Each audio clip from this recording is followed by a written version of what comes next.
My son looked me in the eye across the mahogany dinner table and told me I was a financial burden. He said I needed to stop wasting his hard-earned money on trivial things like my health. He screamed that he was tired of carrying me on his back.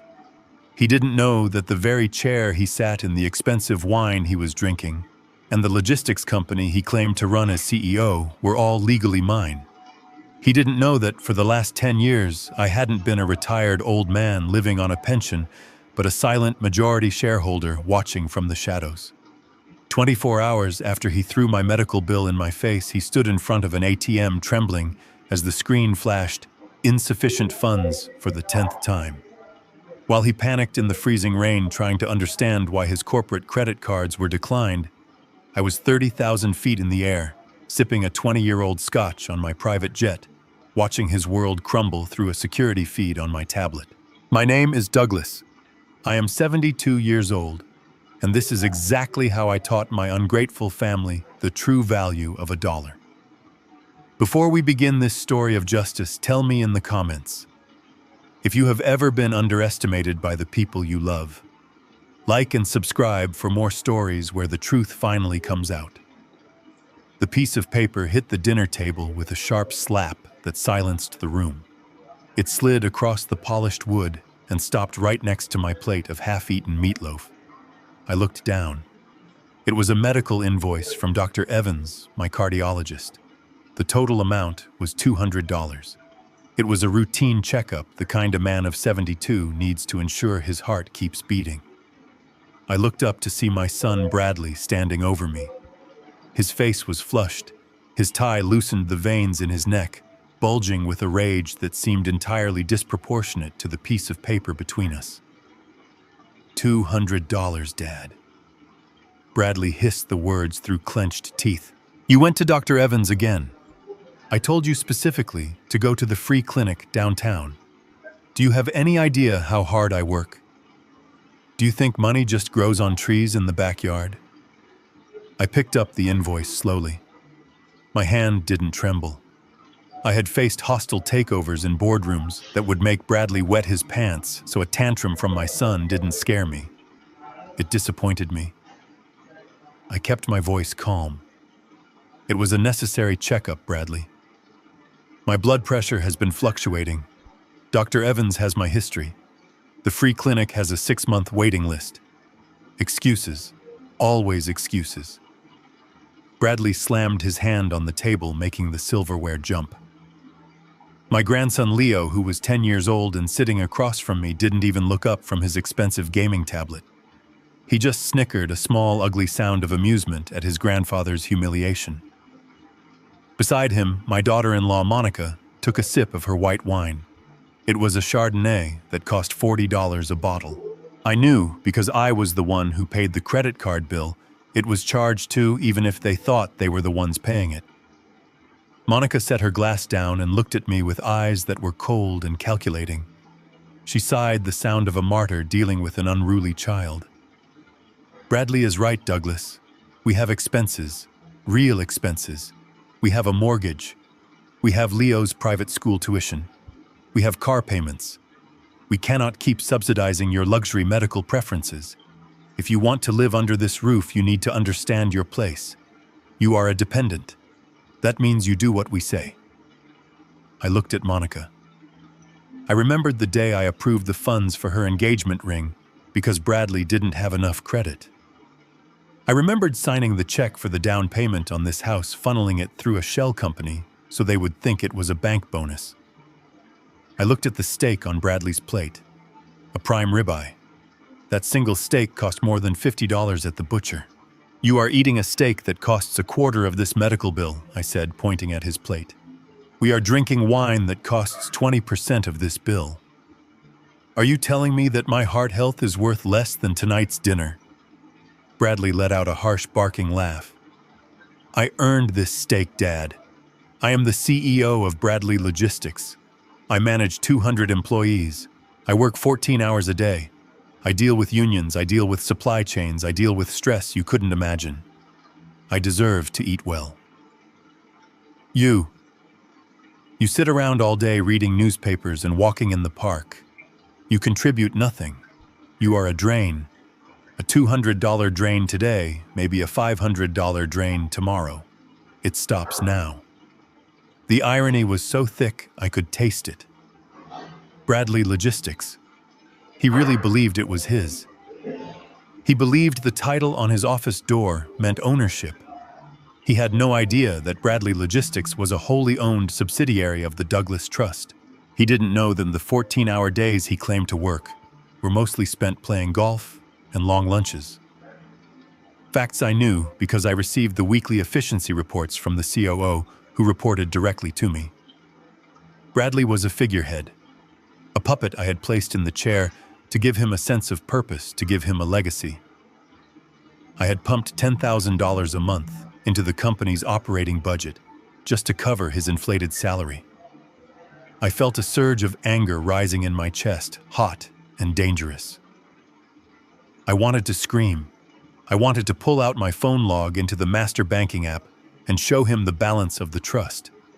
I wanted to show him that I could buy and sell him 1,000 times over.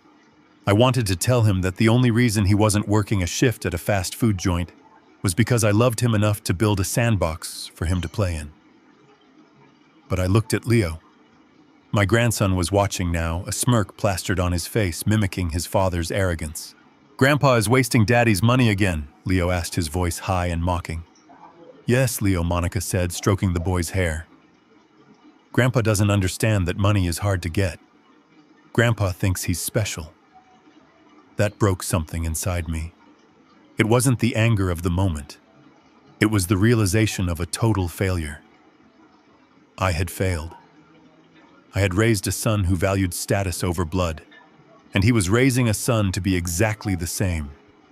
If I revealed myself now, if I showed them the money, they wouldn't respect me. They would just change their tactics. They would become sycophants, beggars, liars. They would love the wallet, not the man. I took a deep breath and pushed the anger down, locking it away in a cold, dark place in my mind. I needed to see how far this rot went. I needed to know if there was anything left to save. "So I am a burden," I said quietly. "Is that it?" "Yes, Dad," Bradley said, sitting back down and cutting another piece of his expensive steak. "You are a financial anchor, and starting next month, things are changing. Monica and I have discussed it. We are cutting your allowance. No more cash. If you need something, you ask Monica. If she approves it, she will buy it for you. No more independent spending. And definitely no more fancy doctors." I looked at Monica. She was smiling, a small, victorious curl of her lips. She enjoyed this.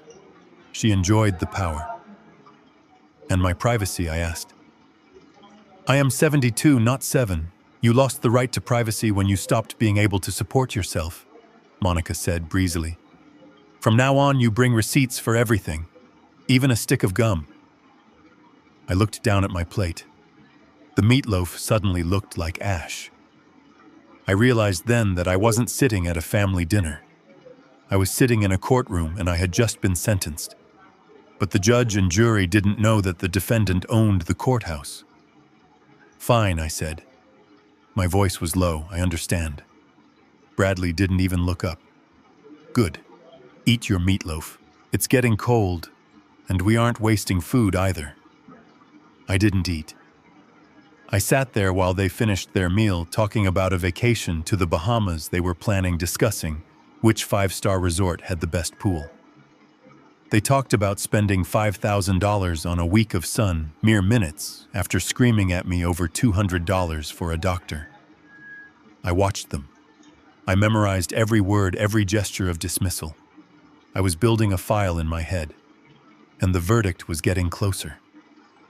The next morning, the rain was hammering against the windows, a gray, relentless downpour that matched the mood in the house. I was in the kitchen making a pot of coffee when Bradley walked in. He was dressed in his Italian suit, the one I knew cost $1,200 because the charge had come through on the company card last month, listed as office supplies. He didn't say good morning. He walked straight to the key rack by the door. He grabbed the key fob to the Lexus LS 500. It was a beautiful car, silver smooth, powerful. It was the car I had purchased 3 years ago under the company fleet program, but I was the primary driver. It was my one indulgence, the one way I maintained my freedom. Bradley took the keys and dropped them into his pocket. "I need the car today, Dad," he said, pouring himself a coffee without offering me a cup. I frowned. "You have your Range Rover. Monica has her BMW. Why do you need my car?" "It's not your car," Dad Bradley said, turning to face me. "It's the company car. And since I am the CEO and you are, well, nothing, I am reassigning the asset. The Range Rover is in the shop for detailing.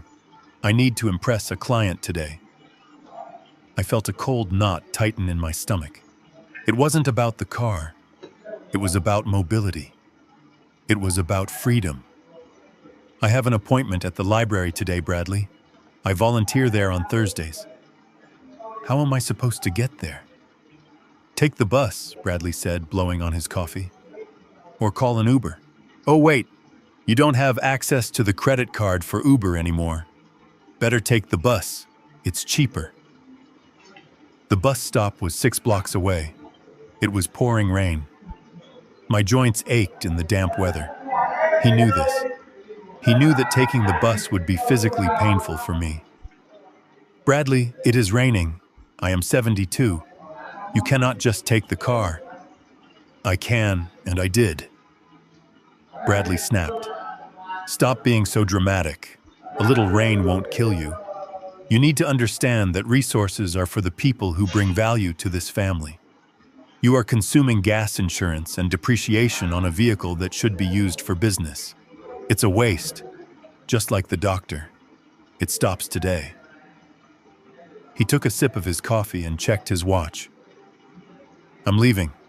Don't forget to turn off the lights when you leave a room." The electric bill was high last month. He walked out the door. I heard the engine of the Lexus purr to life. I heard him back out of the driveway and speed off. I stood in the kitchen, the silence of the house pressing in on me. I looked out the window at the empty driveway. He had taken my car. He had taken my financial independence. He had taken my dignity at the dinner table. Now he was taking my physical freedom. I went to the closet and put on my old raincoat. It was worn at the elbows. I put on my flat cap. I didn't call a taxi. I didn't call my lawyer yet. I needed to feel this. I needed to experience the full weight of what my son was doing to me. I walked out into the rain. The cold water hit my face instantly. The wind whipped through the thin fabric of my coat. I began to walk the 6 blocks to the bus stop. My left knee, which had been bothering me for years, throbbed with every step. Puddles soaked my shoes.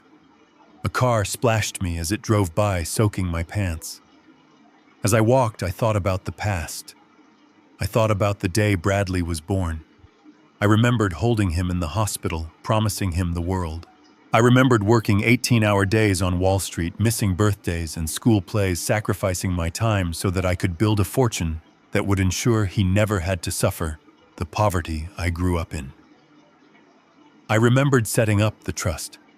I remembered creating the company specifically for him because he had failed at 3 other jobs, and I couldn't bear to see him feel like a failure. I had created a world where he could be the big man. I had stepped into the shadows to let his light shine. And how did he repay me? By pushing me into the dark completely, by stripping me of the basics. He thought he was teaching me a lesson about economy. He thought he was managing a nuisance. He didn't realize he was poking a sleeping bear. I reached the bus stop shivering. There was no shelter. I stood in the rain, waiting. A young woman with a stroller stood next to me. She looked tired. She looked poor. She looked at me with pity. "Nasty weather for a walk, sir," she said softly. "Yes," I said. My voice was steady despite the cold. A very cold day. The bus arrived. I fumbled in my pocket for the loose change I had saved. I climbed the steps, my knee screaming in protest. I sat in the back, the smell of wet wool and damp humanity filling my nose. I closed my eyes. The image of Bradley's smug face at the dinner table burned in my mind. The sound of Monica's laughter. The look of disdain from my grandson. They thought I was helpless. They thought I was trapped. I reached into the inner pocket of my wet raincoat. My fingers brushed against a small black phone. It wasn't the smartphone Bradley monitored. It was a satellite phone encrypted with a battery that lasted a week. It was my lifeline to my real life. I didn't make the call yet. I needed one more confirmation. I needed to know exactly how deep the rot went. I needed to know if this was just cruelty or if it was criminal. I got off the bus downtown. Instead of going to the library, I walked 2 blocks to a nondescript office building. I didn't go in the front. I went to the service entrance. I took the freight elevator to the 4th floor. The sign on the door said Sullivan and Partners, Archives. I knocked. The door opened. A man in his 50s wearing a sharp suit and glasses stood there.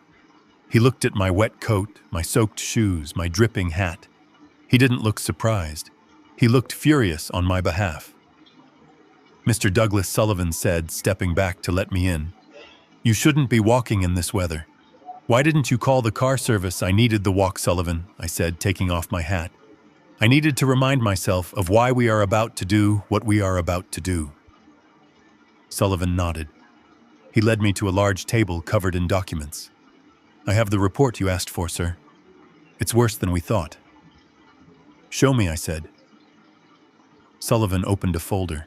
He laid out bank statements, credit card reports, and internal memos from Bradley Logistics. "Your son isn't just cutting your allowance," Sullivan said, pointing to a highlighted figure. "He is drowning. He has a gambling debt, a big one, $500,000 to a syndicate operating out of a casino in Atlantic City." I stared at the number. 500,000. "He's been skimming from the company accounts to pay the interest," Sullivan continued. "But he can't cover the principal. That's why he's squeezing you. He's panicking." "And the house?" I asked. Sullivan pulled out another document. It was a draft of a sales listing. He's trying to sell it. He's been in contact with a realtor. He's trying to do a quiet sale.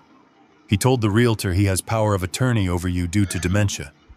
He plans to sell the house, dump you in a state-run facility, and use the equity to pay off the gambling debt before the sharks come for his legs. I felt a coldness settle over me that had nothing to do with the rain. This wasn't just ungratefulness. This was betrayal. This was my son planning to discard me like trash to cover his own mistakes. He was going to declare me mentally incompetent. He was going to lock me away. He had crossed the line. He hadn't just bitten the hand that fed him. He was trying to cut it off. I looked at Sullivan. "Is the jet ready?" I asked. "Fueled and waiting at Teterboro," Sullivan said.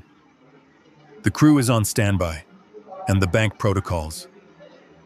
Everything is set up. We just need your biometric authorization." I nodded. I looked at the documents one last time. I saw my son's signature on the fraudulent listing agreement. I saw the lies. "Do it," I said. "But not yet. Let him have one more night. Let him think he has won. Tonight I will go back. I will play the part of the beaten old man. I will let him gloat. And tomorrow we pull the plug." Sullivan smiled a shark-like grin. "Tomorrow we empty the accounts." I left the office. I walked back out into the rain. But this time I didn't feel the cold. I felt the heat of the fire that was about to consume my son's world. I caught the bus back. I walked the 6 blocks home. When I entered the house soaking wet, Bradley was in the living room watching TV. He looked at me dripping on the rug. "You're wet," he observed, not moving from the couch. "It's raining," I said. "Well, don't drip on the hardwood. Monica just had it waxed. Go to your room and stay there. We have guests coming for dinner, and we don't want you embarrassing us with your old clothes." I looked at him. I looked at the son I had loved more than life itself. "I won't embarrass you, Bradley," I said softly. "I promise." I walked to my room. I packed a small bag, just the essentials, my passport, my real wallet, a photo of my late wife. I sat on the edge of the bed and waited for the sun to rise. The storm outside was raging, but the storm inside this house was about to be much, much worse. My son wanted me to stop wasting money, fine. By this time tomorrow, he wouldn't have a penny left to waste. The digital clock on my bedside table read 2:13 in the morning. The red numbers burned in the darkness like accusing eyes. I hadn't slept. The humiliation of the previous day, the feeling of the rain soaking through my coat, and the image of my son's smug face as he took my car keys had kept my mind racing. The house was silent, or at least it should have been.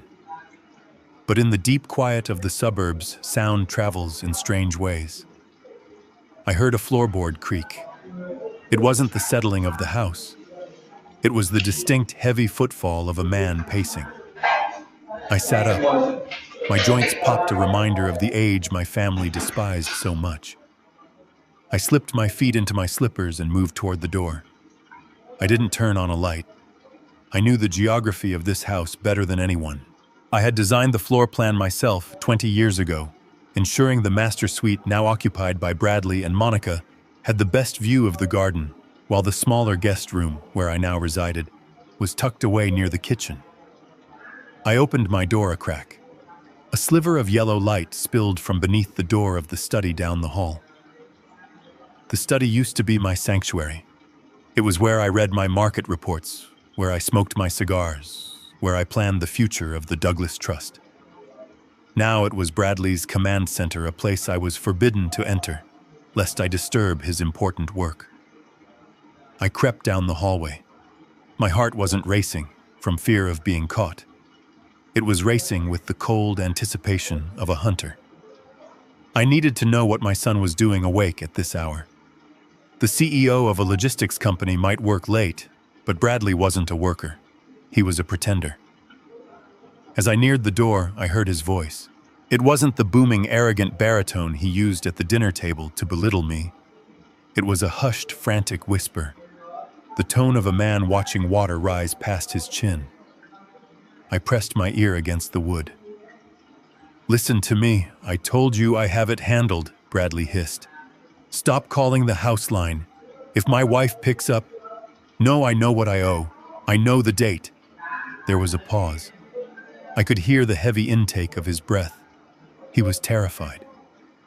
Sullivan was right. The gambling debt wasn't just a number on a spreadsheet. It was a noose around his neck. "I don't have the cash liquid right now," Bradley said, his voice trembling. "The company accounts are complicated.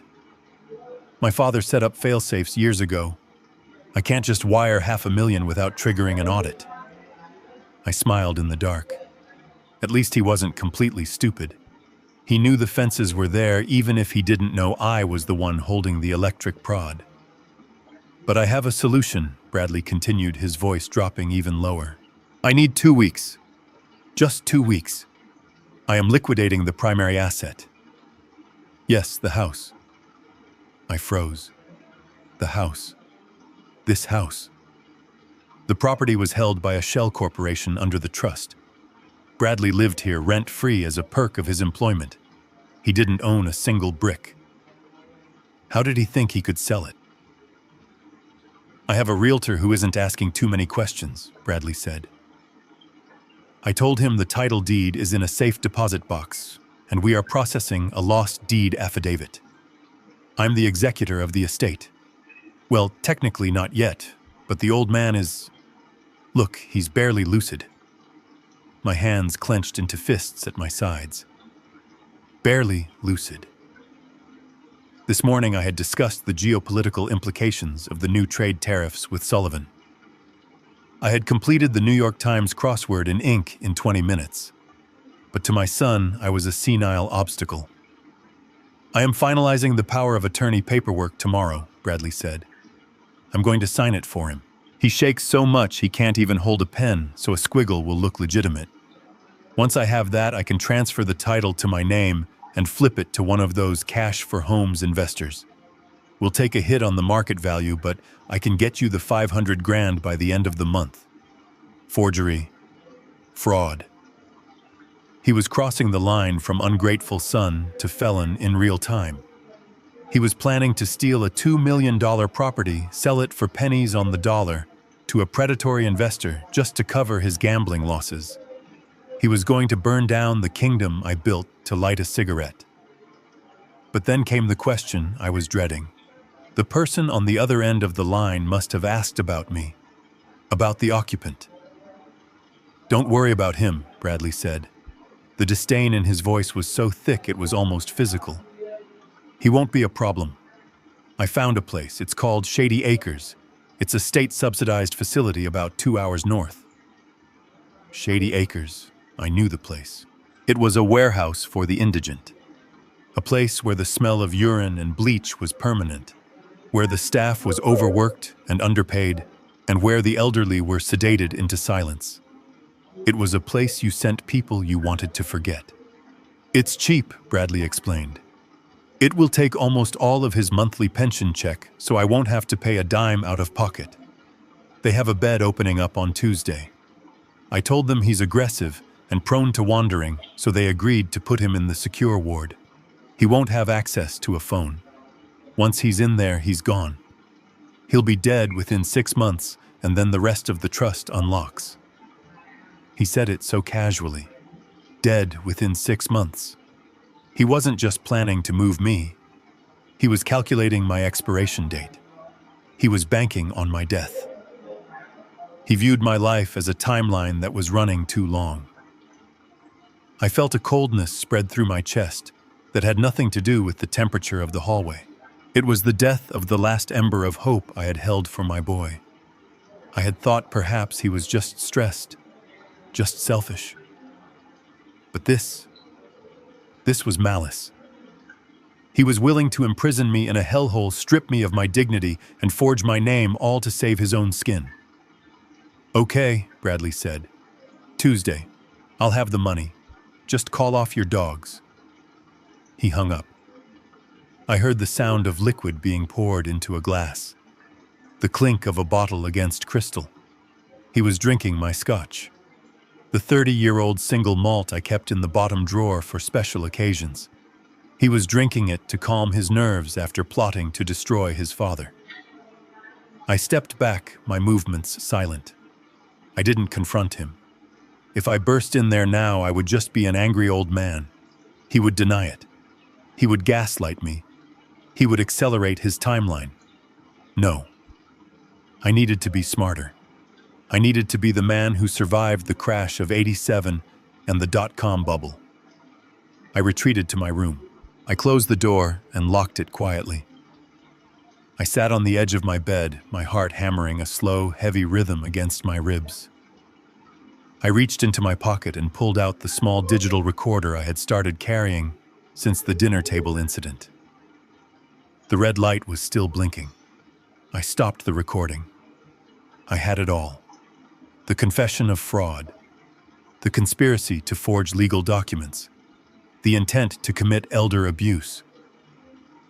I plugged the recorder into my laptop and uploaded the file to the secure server Sullivan monitored. I typed a short message to accompany the file. Phase 2 is authorized. Execute the scorched earth protocol immediately. I looked at the clock. It was 2:35. Tuesday. He said he was moving me on Tuesday. That gave me 4 days. 4 days to let him think he was winning. 4 days to let him dig the hole so deep he would never climb out. I lay back on the bed, staring at the ceiling. I didn't feel fear anymore. I didn't feel sadness. I felt a strange, icy clarity. My son wanted to treat me like a liability. Fine. I would become the greatest liability he had ever known. He wanted to sell the house. He would find out what happens when you try to sell a fortress that belongs to the king. I closed my eyes, but I didn't sleep. I visualized the bank accounts, I visualized the company assets. I visualized the flow of money that kept Bradley's life afloat. In my mind, I began to turn the valves one by one, shutting off the water. Tuesday, I whispered to the empty room. I would be ready for Tuesday. But Bradley wouldn't even make it to Monday. The morning fog was thick enough to hide a man's intentions, which was exactly what I needed. I left the house at 8 sharp, wearing my shabby raincoat and carrying a canvas tote bag that looked like it held library books. To anyone watching from the kitchen window, specifically my daughter-in-law Monica, I was just a defeated old man trudging to the bus stop to save a few dollars on gas. I walked with a stoop, a slight limp in my left leg, playing the part of the burden they were so desperate to discard. I walked 3 blocks, turning the corner past the convenience store where Bradley used to buy baseball cards with the allowance I gave him. But the moment I turned onto 4th Street, the limp vanished. I straightened my spine. My chin came up. The air of a man waiting for death evaporated, replaced by the cold, hard steel of a man who had once made grown men cry in boardrooms. A black Maybach sedan was idling at the curb, its windows tinted dark enough to swallow the light. The driver, a man named Carl, who had been on my private payroll for 15 years, stepped out and opened the rear door without a word. "Good morning, Mr. Douglas," Carl said. "Good morning, Carl. Take me to the tower." I slid into the leather interior. The smell of conditioned leather and fresh espresso filled the cabin. I stripped off the wet raincoat and tossed the flat cap onto the seat. Underneath, I was wearing a bespoke suit I had kept hidden in a garment bag at a private storage facility Carl managed. I changed in the back of the car as we glided through traffic. By the time we reached the financial district, the grandfather who ate cold meatloaf was gone. In his place was Douglas, the silent majority shareholder of a dozen shell corporations, the man whose signature could freeze assets across 3 continents. We pulled into the underground garage of the Sullivan building. I didn't need a visitor pass. I had my own elevator key. The doors opened directly into the penthouse office of Sullivan and Partners. Sullivan was waiting for me. He stood by the floor-to-ceiling window, looking out at the city I had helped build. He turned as I entered. He didn't offer me pity. He offered me a file thick enough to choke a horse. "Coffee black," Sullivan said, sliding a ceramic cup across the mahogany table. "And the autopsy report." I sat down. I didn't touch the coffee. I placed my hands flat on the table. "Tell me the damage, Sullivan. Don't sugarcoat it." Sullivan opened the file. He didn't look at me. He looked at the numbers. He respected the math more than the man, which was why I hired him. "It's a massacre, Douglas. A complete and total financial massacre." "Start with the company," I said. Sullivan pointed to a graph that looked like a heart monitor on a flat line. "Bradley Logistics is insolvent. Technically, it has been insolvent for 6 months. The only thing keeping the lights on is the monthly injection from your trust, which Bradley thinks is revenue. He isn't generating profit. He isn't even generating revenue. He's generating debt." I looked at the balance sheet. The numbers were bleeding red. "Where is the money going?" I asked. "The operating costs shouldn't be this high. The fleet is fully paid for. The warehouse is owned by the trust. It's not operating costs," Sullivan said, his voice dropping an octave. "It's embezzlement, pure and simple." He flipped a page. There were rows of highlighted transactions. "Credit card expenses," Sullivan read. "Corporate card. $7,000 at the Sapphire Club. That's a gentleman's club downtown. Recurring weekly charges. $5,000 at Saks Fifth Avenue. $3,000 at a boutique hotel in the city center." "Monica?" I asked. Sullivan shook his head. "No. Monica has her own card, which is maxed out on spa treatments and designer handbags, but these charges, these are for someone else." He slid a photograph across the table. It was a surveillance shot taken by a private investigator. It showed Bradley walking out of a jewelry store, his arm around a woman who was decidedly not Monica. She was young, perhaps 25, with blonde hair and a coat that cost more than my first car. Her name is Vanessa, Sullivan said. She's an Instagram model. Bradley has been paying the rent on her apartment in Soho for 2 years, $4,000 a month, paid directly from the logistics shipping account labeled as warehouse storage fees. I stared at the photo. My son. The man who screamed at me for a $200 doctor's bill was spending $4,000 a month to house a mistress while his wife sat at home drinking $40 wine. The hypocrisy wasn't just a character flaw, it was a lifestyle. There's more, Sullivan said. He didn't give me time to process the infidelity. He moved straight to the criminality. I looked at the cash withdrawals. ATM withdrawals, Sullivan said. Not from the corporate account, but from the employee pension fund. I felt the blood drain from my face. The pension fund. That was sacred. That was the money for the drivers, the warehouse workers, the people who actually did the work. He touched the pension fund, I whispered. My voice was dangerous even to my own ears. He raided it, Sullivan corrected. $200,000 over the last 8 months. He's been moving it in small tranches so the auditors wouldn't trigger a red flag immediately. But the quarterly review is next week. He knows he's going to be caught. That's why he's panicking. That's why he needs to sell the house. What did he do with $200,000, I asked. You can't spend that on dinner and girls. Sullivan flipped to the last section of the file. It was a dossier from a forensic accountant. Atlantic City, Sullivan said. And online sports books. Your son has a gambling addiction, Douglas. A severe one. We tracked the IP addresses. He's betting on everything. Football, horse racing, obscure cricket matches in India. He's chasing losses. The $500,000 debt I heard him talking about last night, I said. That's just the tip of the iceberg, Sullivan said. That $500,000 is what he owes the loan sharks, the dangerous ones, the syndicate. But he has lost nearly $1.5 million of company money in total over 3 years. He has drained the liquidity. He has leveraged the future of the company. If we don't intervene, the payroll checks will bounce this Friday. I sat back in my chair. The view of the city seemed to blur. $1.5 million. Money I had earned by sweating blood. Money I had set aside to ensure my grandchildren would never know want. And he had burned it. He had burned it on roulette wheels and women and vanity. He stood in my kitchen and called me a burden, I said softly. He took my car keys because he said gas was too expensive.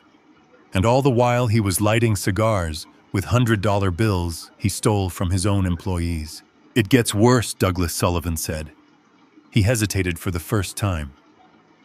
Tell me. The taxes. He hasn't paid payroll taxes for 3 quarters.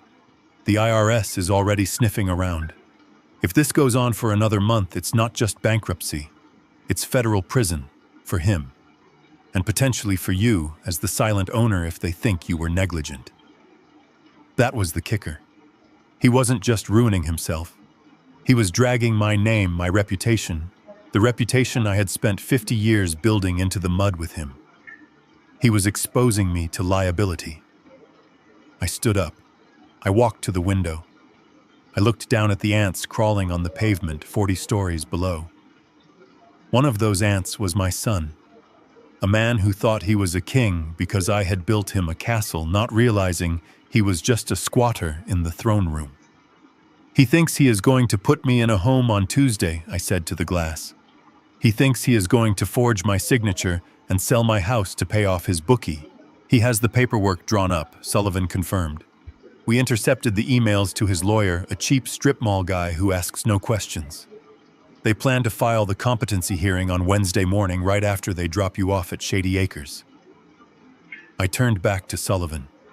The sadness was gone. The shock was gone. What remained was a cold mathematical clarity. I was no longer a father. I was a liquidator, and I had a toxic asset to remove from the balance sheet. Freeze it, I said. Sullivan looked at me, his pen hovering over his legal pad. Everything, I said. Initiate the kill switch on the trust. I want every account associated with Bradley Logistics frozen by 9 a.m. tomorrow. I want the corporate credit cards canceled. Not declined, canceled. Reported stolen if you have to. I want the locks changed on the warehouse. I want the security codes reset. And the house, Sullivan asked. The house belongs to the trust, I said. Evict them. Sullivan raised an eyebrow. Evict your son. He is not my son right now, I said. He is a trespasser. He is a thief. Serve him with a notice to vacate. Give him 24 hours. And the debt, Sullivan asked. The loan sharks. If we cut off his money, they will come for him. Let them come, I said. He wanted to be a big man. Big men pay their own debts. I am done subsidizing his destruction. I picked up the file. I looked at the picture of the mistress. I looked at the picture of the casino floor. Prepare the plane, I said. I'm leaving tomorrow. Where to? Somewhere warm, I said. Somewhere where the phone doesn't ring. But before I go, I have one last performance to give. I closed the file with a snap that echoed in the silent office. Tonight is dinner, I said. Monica said she was making something special. I think I'll attend. I want to look him in the eye one last time. I want to see if there is any soul left in there before I crush him. You know what you're doing, Douglas Sullivan said quietly. There is no coming back from this. Once you pull this trigger, the family is dead. The family died the moment he decided to sell me for parts, I said. I'm just signing the death certificate. I walked out of the office. I didn't take the car back. I walked to the subway. I needed to be among the people again. I needed to remember what real struggle looked like so I wouldn't feel an ounce of guilt when I stripped my son of his unearned privilege. He wanted reality. I was about to give him a dose of reality so strong it would choke him. I rode the train back to the suburbs, clutching my tote bag, the master architect of my own son's demise, heading home for one last supper. The subway ride back to the suburbs was long enough for the adrenaline to fade, and for a cold, heavy resolve to settle in its place. I walked from the station to the house under the cover of a twilight that felt more like an ending than a beginning. The rain had stopped, leaving the streets slick and black, reflecting the streetlights like oil. When I reached the driveway, I saw the windows of the house glowing with a warmth that was entirely artificial. From the outside, it looked like the American dream. Inside it was a den of thieves. I unlocked the front door and stepped into the foyer. The smell of roasted garlic and truffle oil hung heavy in the air. Monica wasn't cooking. She didn't know how to cook anything that didn't come from a microwave. This was catered. I recognized the scent. It was from Giacomo's, an Italian place downtown where a pasta dish cost $30. They were celebrating.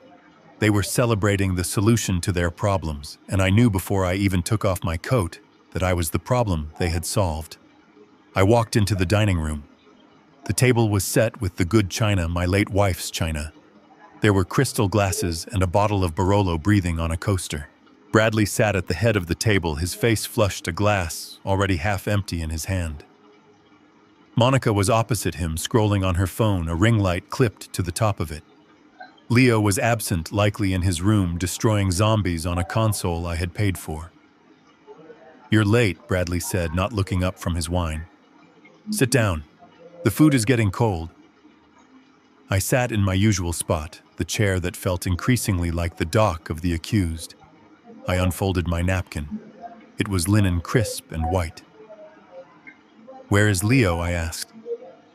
He's eating in his room, Monica said, putting her phone down. We wanted to talk to you, privately. The tone was different tonight. It wasn't the explosive rage of the medical bill incident. It wasn't the dismissive cruelty of the car keys. It was something smoother, more rehearsed. It was the tone of a corporate HR manager firing an employee they had already replaced. We have some news, Monica said, smiling.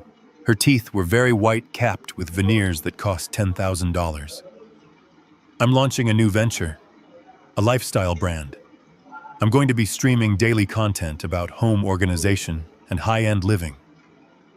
I looked at the truffle risotto on my plate. High-end living funded by embezzlement and fraud. It was almost poetic. That sounds ambitious, I said neutrally. It is, Monica agreed, her eyes gleaming. But to do it right, I need a dedicated studio. The lighting in the living room is inconsistent and the basement is too damp. I need a space with good natural light and the right dimensions.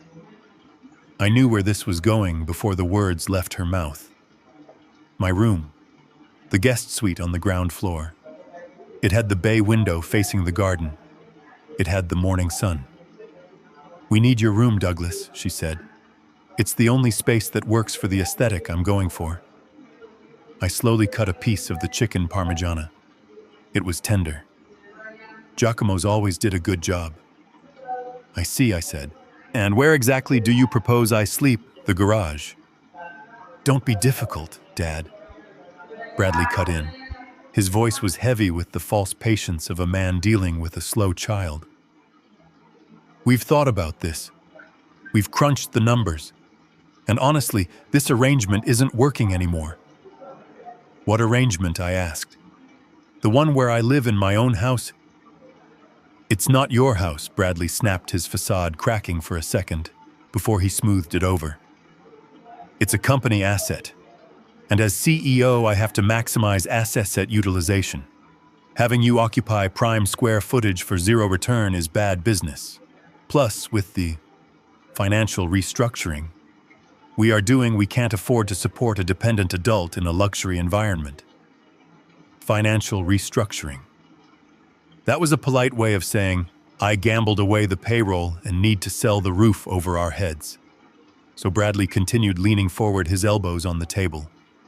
We found a solution, a better solution. We found a place for you. He pulled a brochure from his pocket and slid it across the tablecloth. It was a glossy pamphlet, but the paper felt cheap. The logo said, The Sunnyvale Residence. It's a boarding house, Bradley explained.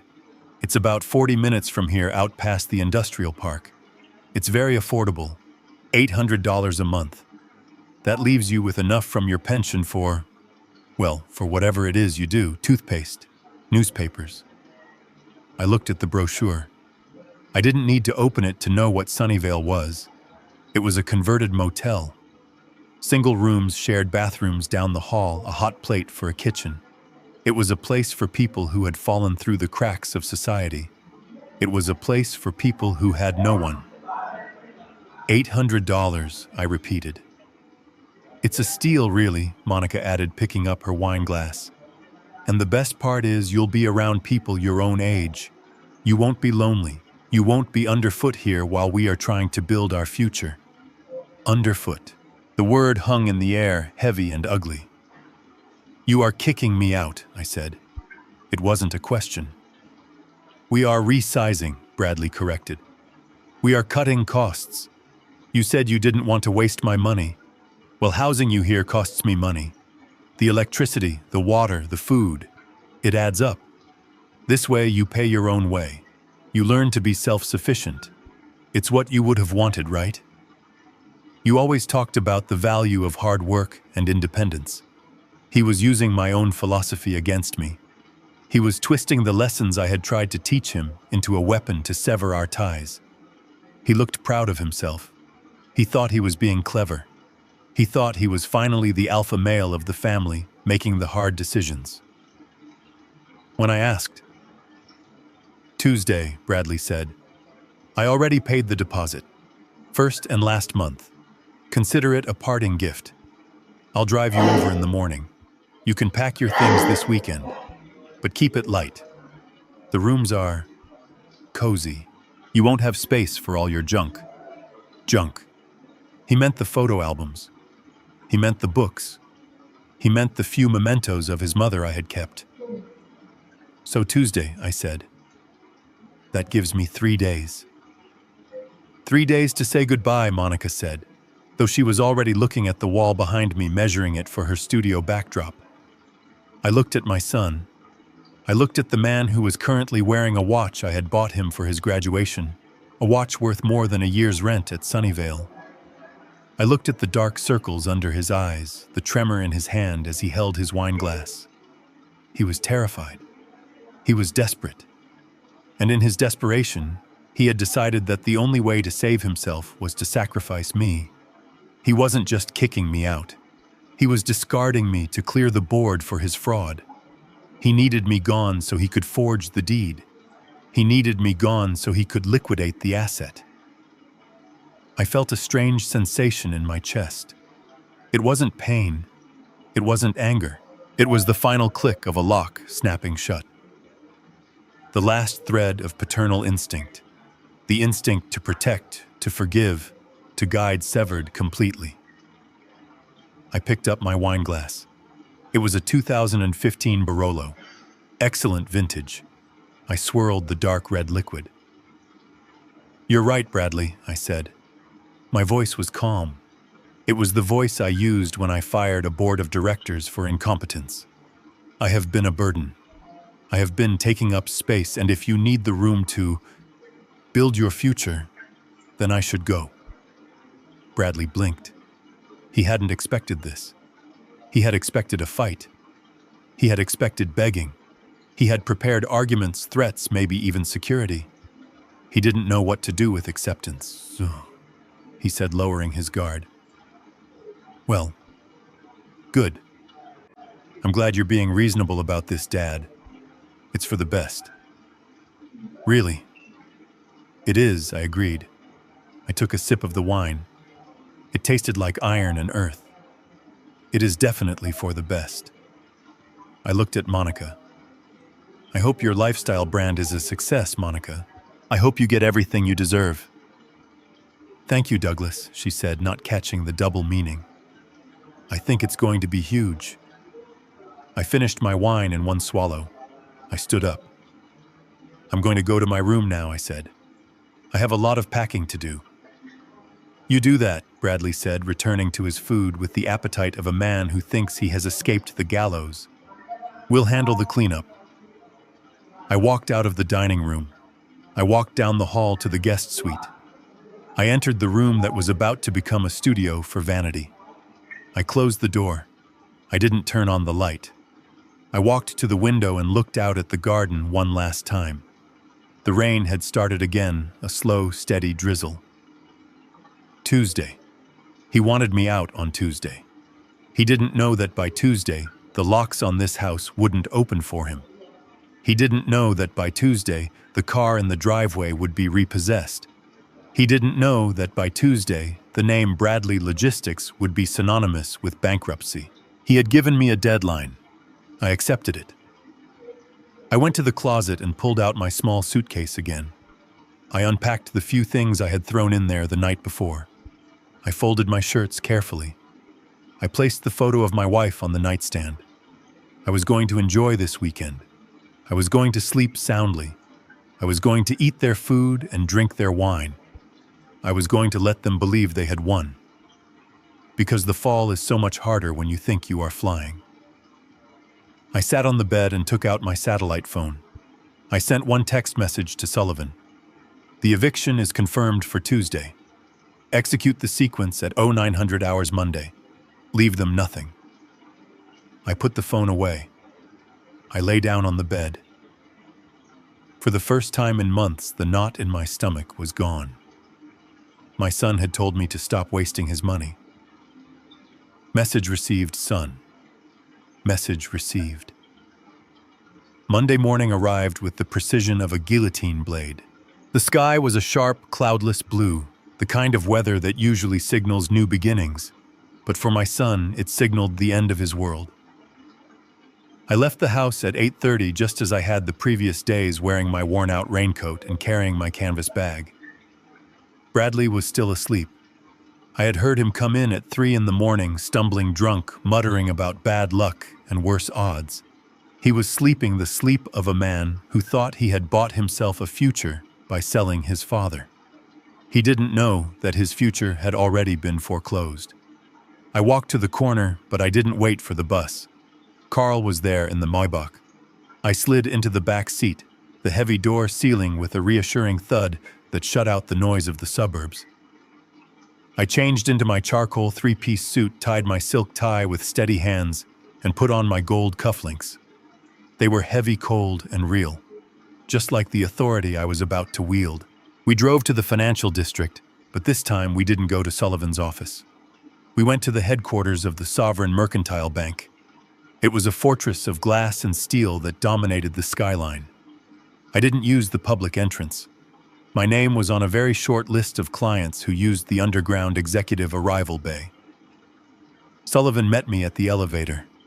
He was carrying a leather portfolio and looked like an undertaker who enjoyed his work. "Good morning, Mr. Douglas," Sullivan said. "The team is assembled in the private wealth suite. Henderson is waiting." Henderson was the regional president of the bank. He was the only person in the building other than Sullivan who knew the true structure of the Douglas Trust. To everyone else, Bradley Logistics was a mid-sized company run by a young, aggressive CEO. To Henderson, it was just line item 42 in my portfolio. We rode the elevator to the 55th floor. The doors opened into a lobby that smelled of orchids and old money. Henderson was there, his hand extended. He looked nervous. He should be. He had let my son run wild with my money for too long, assuming my silence was permission. Douglas Henderson said, his voice hushed. "We have everything prepared as you requested. But are you sure this is nuclear?" I walked past him into the conference room. It was a vast space with a table long enough to land a plane on. The view of the city was breathtaking, a sprawling grid of commerce and ambition. I sat at the head of the table. "I am not here for a debate, Henderson," I said, placing my hands on the polished wood. "I am here for an execution. Bring up the accounts." Henderson nodded to a junior analyst who was sitting at a computer terminal connected to the main wall screen. The analyst, a young man who looked terrified, typed in a command. The screen flickered to life. It displayed a complex web of accounts under the umbrella of Bradley Logistics LLC. There were operating accounts, payroll accounts, capital expenditure, lines, and credit facilities. Everything was green. Everything was labeled active. The numbers were staggering. Even knowing the extent of the theft, seeing it laid out on the bank's secure server was visceral. I saw the flow of money. I saw the $10,000 transfer to the Sapphire Club, pending for today. I saw the $4,000 rent check for the apartment in Soho, scheduled to clear at noon. I saw the payroll withdrawal scheduled for Friday, which I knew was unfunded, because the account balance was effectively zero, kept alive only by the overdraft protection backed by my personal guarantee. I looked at the screen. It represented my son's life. It represented his ego. And I held the remote control.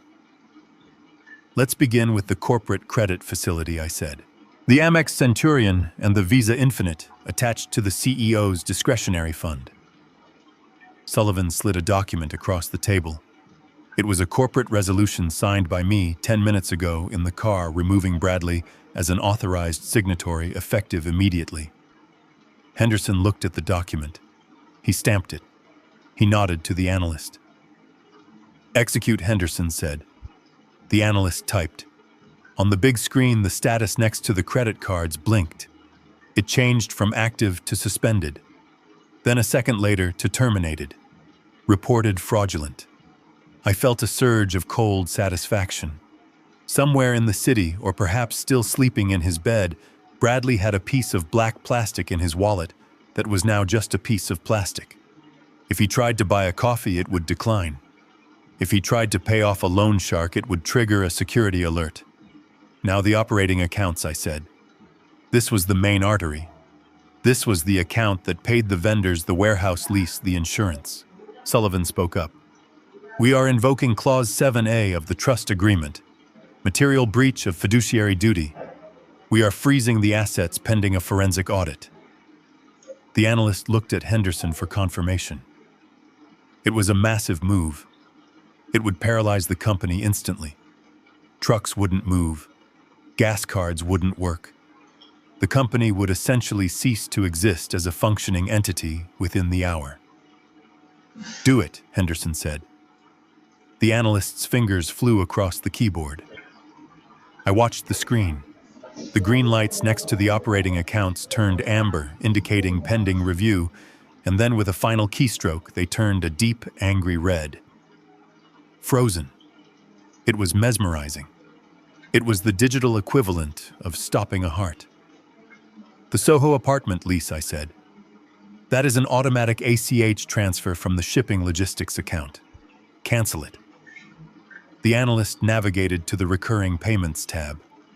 He found the entry V. Miller, consulting fees. "Cancel it," I commanded. Click. The line item vanished. Deleted. The payment that was supposed to clear at noon would bounce. Vanessa, the Instagram model, was about to have a very bad day. "Now for the house," I said. This was the tricky part.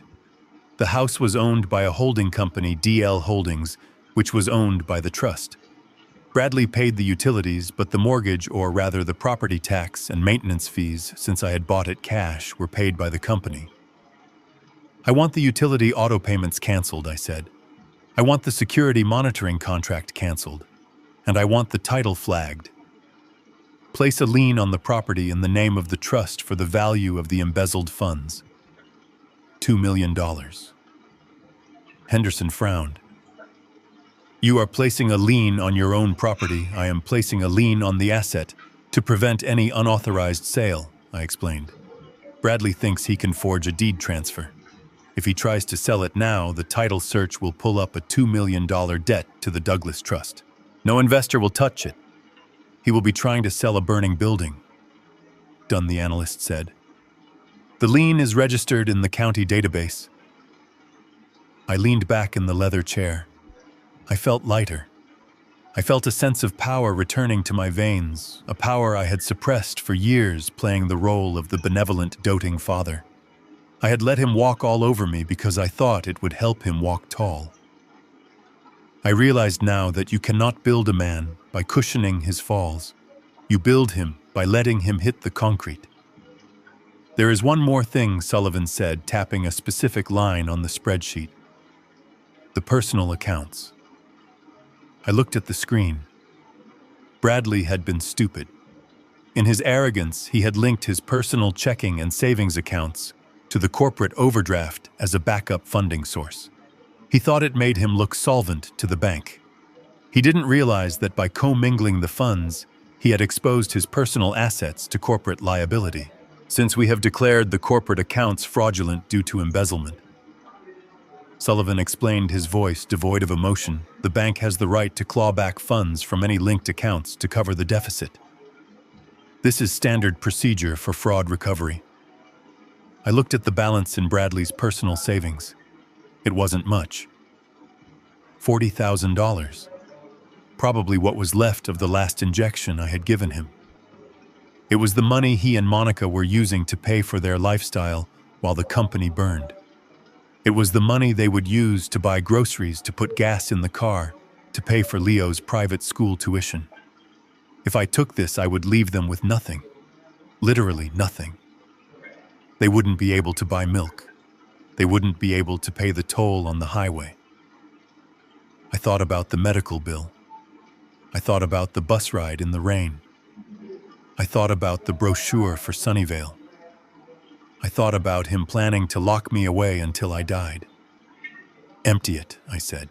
The room went silent. Even Henderson looked uncomfortable. Douglas Henderson said softly, "This will clear him out. He won't have access to cash. He won't be able to, well, exist." He told me to stop wasting his money, I said, my voice hard as diamonds. "I am simply ensuring that no more of the trust's money is wasted. Recover the funds, transfer everything from his personal checking and savings into the trust's holding account to offset the embezzlement. Leave the accounts open, but leave the balance at zero." The analyst looked at me. I nodded. He pressed the key.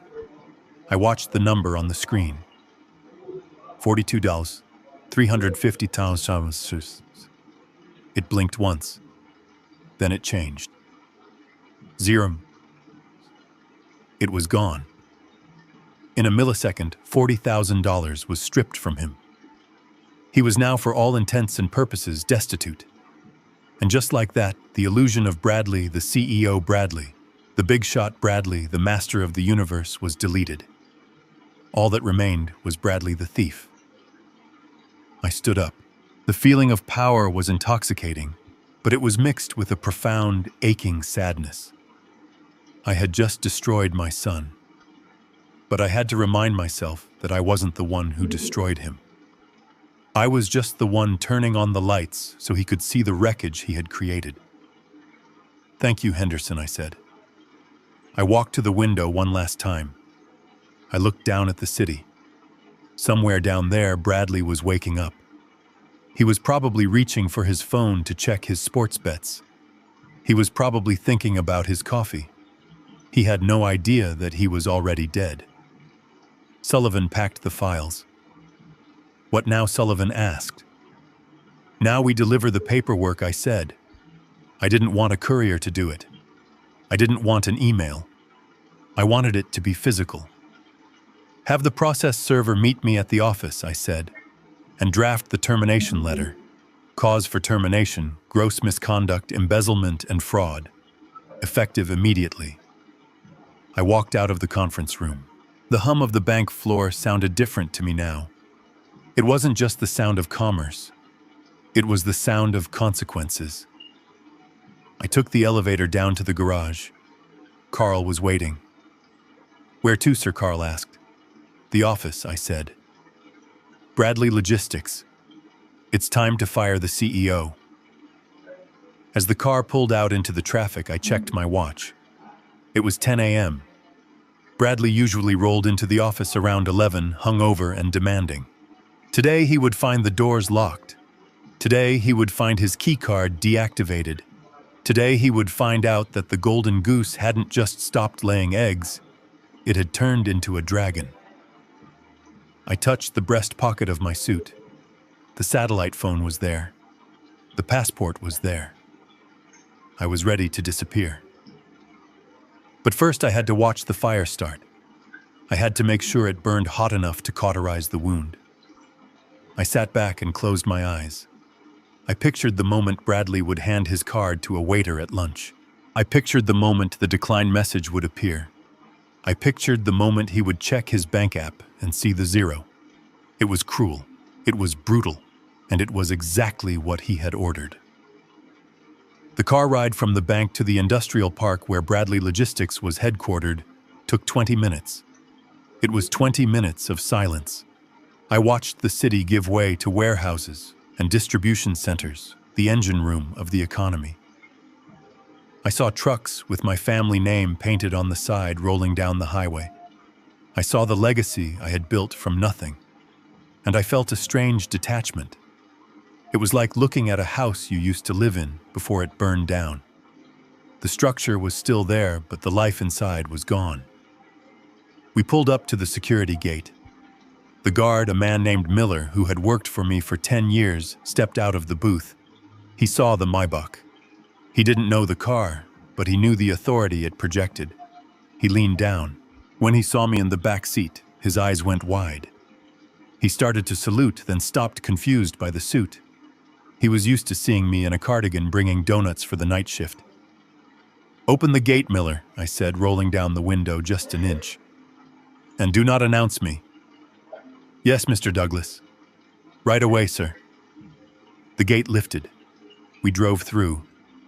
We parked in the spot marked CEO. It was empty. It was 10:30 in the morning, and the chief executive officer was not at his post. He was likely nursing a hangover or dodging phone calls from loan sharks. It didn't matter. He would never park in this spot again. I walked into the building with Sullivan flanking me. The receptionist, a new girl Bradley had hired based on her looks rather than her typing speed, looked up from her phone. She didn't recognize me. To her, I was just an old man who sometimes waited in the lobby for a ride. "Can I help you?" she asked, popping gum. I didn't answer. I walked past her desk. "Sir, you can't go back there," she shouted. "That's a restricted area." Sullivan stopped at her desk. He placed a single card on the glass surface.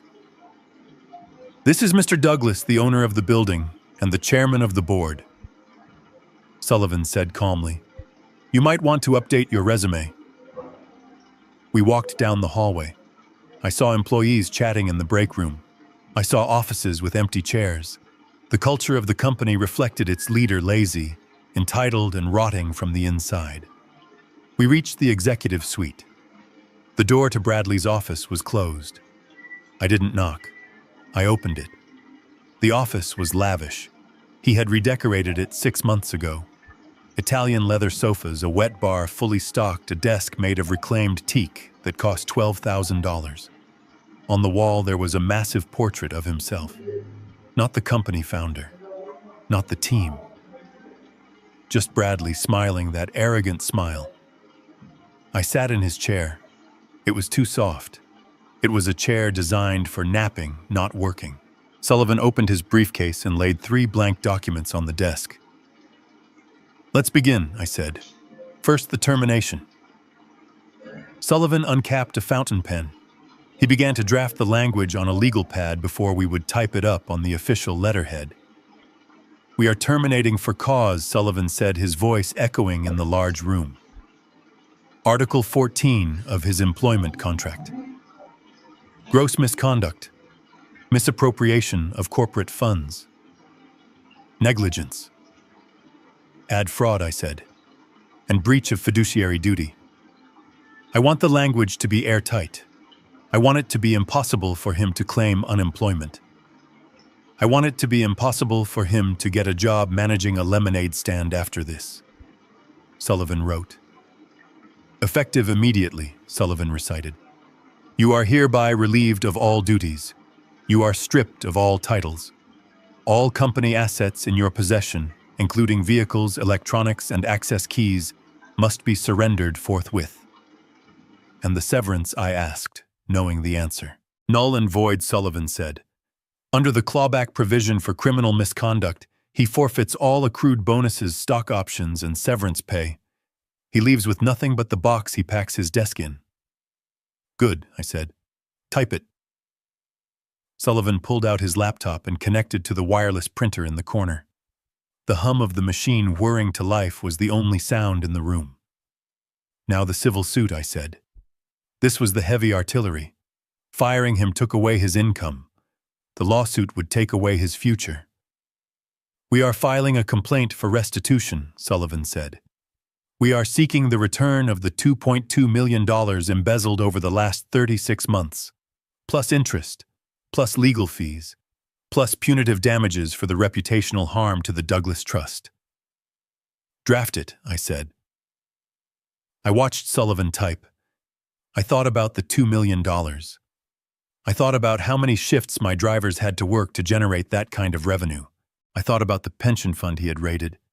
He won't be able to pay it. Sullivan reminded me, pausing his typing.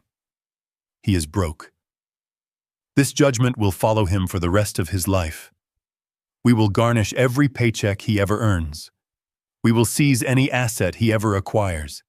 He will never be able to own a home, a car, or even a credit card again. That is the point, Sullivan, I said. He wanted to live like a king on my dime. Now he will live like a pauper on his own. He wanted to declare me incompetent. I am declaring him insolvent. Permanently. Sullivan nodded. He understood. He finished the document. The printer churned out the pages. They were thick, heavy bond paper. Legal weapons of mass destruction. I signed them. My signature was firm. It didn't shake. It was the signature of the man who built this empire, not the old man who shook with the palsy Bradley imagined I had. Now the letter, I said. I reached into my pocket and pulled out a sheet of personal stationery. It was cream-colored with my monogram embossed at the top. I took the fountain pen from Sullivan. This one I had to write myself. No lawyer could draft this. This wasn't legal, this was personal. I stared at the blank page. What do you say to the son you are about to destroy? Do you tell him you loved him? Do you tell him you are sorry it came to this? Apologies were for mistakes. This was a correction. I began to write. Bradley, for 40 years I tried to give you the life I never had. I thought that by shielding you from the rain, I was helping you grow. I see now that I only made your roots shallow. You sat at my table and told me I was a burden. You told me to stop wasting your money. You planned to lock me away in a facility so you could sell the house I built to pay for your vices. You looked at your father and saw only a line item to be deleted. You wanted me to stop wasting money. I have honored your request. I have stopped wasting my money on you. The company is gone. The house is gone. The bank accounts are empty. The safety net you have bounced on your entire life has been cut. You are now a self-made man, Bradley. You have exactly what you earned. Nothing. Do not look for me. Do not call the lawyer. The police have the evidence of your fraud, and the IRS has the evidence of your tax evasion. If you try to find me, I will hand those files over. Consider my silence the last gift I will ever give you. You wanted independence. Enjoy it. Goodbye. Douglas. I signed it. I didn't add "Love, Dad." That title had been revoked. I folded the letter. I placed it in an envelope. I wrote his name on the front. I arranged the documents on the center of his desk. The termination letter on the left. The lawsuit on the right. And my personal letter in the middle resting on top of his leather-bound planner. I looked around the office.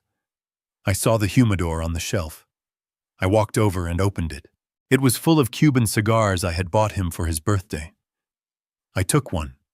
I cut the tip with the silver cutter on the desk. I lit it. I took a long drag. The smoke filled the room, thick and pungent. "Let's go, Sullivan," I said. We walked out of the office. The receptionist was typing furiously on her phone, probably texting a friend about the crazy old man who claimed to be the owner. She didn't look up. We went down the elevator. We walked out into the sunlight. The process server was waiting by the Maybach. He was a large man with a thick neck and a face that said he didn't care about sob stories. "He's not in yet," I told the server. "But he will be soon. Wait for him in the lobby. When he tries to use his keycard and it fails, hand him the papers." "Will do, Mr. Douglas." I got into the car. Carl closed the door. "To the airfield, Carl." The car pulled away. I didn't look back at the building. I didn't look back at the legacy. It was just concrete and steel now. As we merged onto the highway, my phone buzzed. It was a notification from the bank. Alert: credit card attempt. Declined. Amount $14.50. Merchant Starbucks. I smiled. It had begun. He was trying to buy his morning coffee, and for the first time in his life he couldn't. I imagined the scene. The barista waiting. Bradley tapping the card again, annoyed. The line forming behind him. The shame. It was a small thing, a cup of coffee, but it was the first crack in the dam. Within the hour, the flood would consume him. I settled back into the seat. The leather was soft. The ride was smooth. I was done writing letters. I was done signing papers. Now I was just a ghost with a private jet and a bottle of scotch waiting on ice. My son had wanted me to disappear. I was simply granting his wish. The drive from the industrial park back to the suburbs was the final leg of a journey that had lasted 40 years. Carl drove the Maybach with the smooth, silent precision of a man who knew his passenger was carrying the weight of the world, or perhaps the weight of shedding it. We didn't speed. There was no rush anymore. The papers were signed. The accounts were frozen. The fuse had been lit at the bank, and the bomb had been planted on Bradley's desk. Now I simply had to clear the blast radius. We pulled up to the curb a block away from the house. I told Carl to wait. I didn't want the neighbors to see the luxury car. I wanted my exit to be as pathetic and invisible as my presence had been for the last decade. I walked the final stretch to the driveway. The house stood there white and pristine, the lawn manicured by a service I paid for, the windows shining. It looked like a monument to success. It was actually a mausoleum for a dead family. I unlocked the front door. The house was silent. Monica was out, likely at the gym or getting her nails done, spending the last few dollars of credit she didn't know she no longer had. Leo was at school. Bradley was at this very moment likely staring at the locked glass doors of his office building, confused and beginning to panic. I stood in the foyer. I listened to the hum of the refrigerator in the kitchen. I listened to the ticking of the grandfather clock in the hall. These were the sounds of my life. I had bought that clock in London 30 years ago. I had bought the refrigerator when Leo was born, so they would have enough space for baby formula. Every object in this house, every stick of furniture, every rug, was a testament to my love for them. And they had looked at it all and seen only inventory. I walked to the guest room, my room, or as Monica called it, her future studio. I opened the door. The bed was made. The small suitcase I had packed over the weekend sat on the floor. It contained my old shirts, my worn-out trousers, the few toiletries I was allowed to buy with my allowance. I looked at the suitcase. It was the baggage of a dependent. It was the luggage of a man heading to a state-run facility to die. I didn't touch it. I left it right there in the middle of the floor. I walked to the closet. I took off the bespoke charcoal suit I had worn to the bank. I folded it carefully and placed it in the bag I had brought from the car. I put the old fraying cardigan back on. I put on the scuffed shoes. I wanted to leave this house exactly as the man they thought I was. I looked around the room one last time. There was nothing here I wanted. The books on the shelf, I had read them. The clothes, they were costumes. The only thing of value was the photograph of my wife on the nightstand. I picked it up. Her smile was frozen in time, capturing a moment from 30 years ago when we thought we were building a dynasty. I wondered what she would say if she were here. Would she beg me to stop, or would she be the one lighting the match? I tucked the photo into the inside pocket of my coat, next to my satellite phone and my passport. That was it. That was the sum total of what I was taking. A picture and my freedom. I walked out of the room. I didn't close the door. I wanted Monica to see the empty room and the abandoned suitcase when she came home. I wanted her to think just for a moment that I had dutifully marched myself off to the nursing home a day early to save them the trouble. I walked to the kitchen. I took the spare key to the house off my keyring. It was a small brass key. It had given me access to shelter, but never a home. I placed it on the center of the kitchen island. It sat there gleaming under the pendant lights. I didn't leave a note. I had written my letter to Bradley. Monica didn't deserve words. She deserved the silence that was coming for her. I walked out the front door. Out the front. I closed it softly. I heard the lock click. It was a mechanical sound, final and absolute. I didn't look back. I didn't look at the flower beds I had planted. I didn't look at the swing set in the backyard where I had pushed Leo when he was a toddler. Those memories were anchors, and I was cutting the chain. I walked down the driveway, my shoes crunching on the gravel. I walked past the mailbox that was stuffed with bills addressed to Bradley that he would never be able to pay. I walked to the corner where the Maybach waited. Carl opened the door. I slid in. I didn't change back into the suit this time. I sat there in my old man clothes, surrounded by the opulence of the car, a ghost in the machine. Teterboro, Carl said, and step on it. The drive to the airport was a blur of highway and concrete. My phone, the burner I used for family, was in my pocket. I turned it off. I didn't want to see the calls when they started coming. I didn't want to hear the panic. I took the SIM card out and snapped it in half. I rolled down the window just a crack and dropped the pieces onto the New Jersey Turnpike. They bounced and disappeared into the traffic. We arrived at the private airfield 40 minutes later. The security gate opened automatically as the car approached. We drove onto the tarmac. The jet was there. It was a Gulfstream G650, sleek and white, shimmering in the midday sun. It was a machine built for speed and distance. It was a machine built for people who commanded the world, not people who begged for a ride to the library. My pilot, Captain Reynolds, was waiting at the bottom of the stairs. He saluted as I got out of the car. "Welcome back, Mr. Douglas," he said. "We are cleared for immediate departure. Flight time to St. Kitts is 3 hours and 40 minutes. "Thank you, Reynolds," I said. I walked up the stairs. I entered the cabin. It smelled of fresh orchids and expensive leather. It was a different world. It was my world. I went to the master seat. I sat down and buckled the belt. The flight attendant, a woman named Sarah, who knew exactly how I liked my life organized, appeared instantly. "Can I get you anything before takeoff, sir?" she asked. I looked out the window. I saw the skyline of New York in the distance. Somewhere in that city, my son was currently realizing that his keycard didn't work.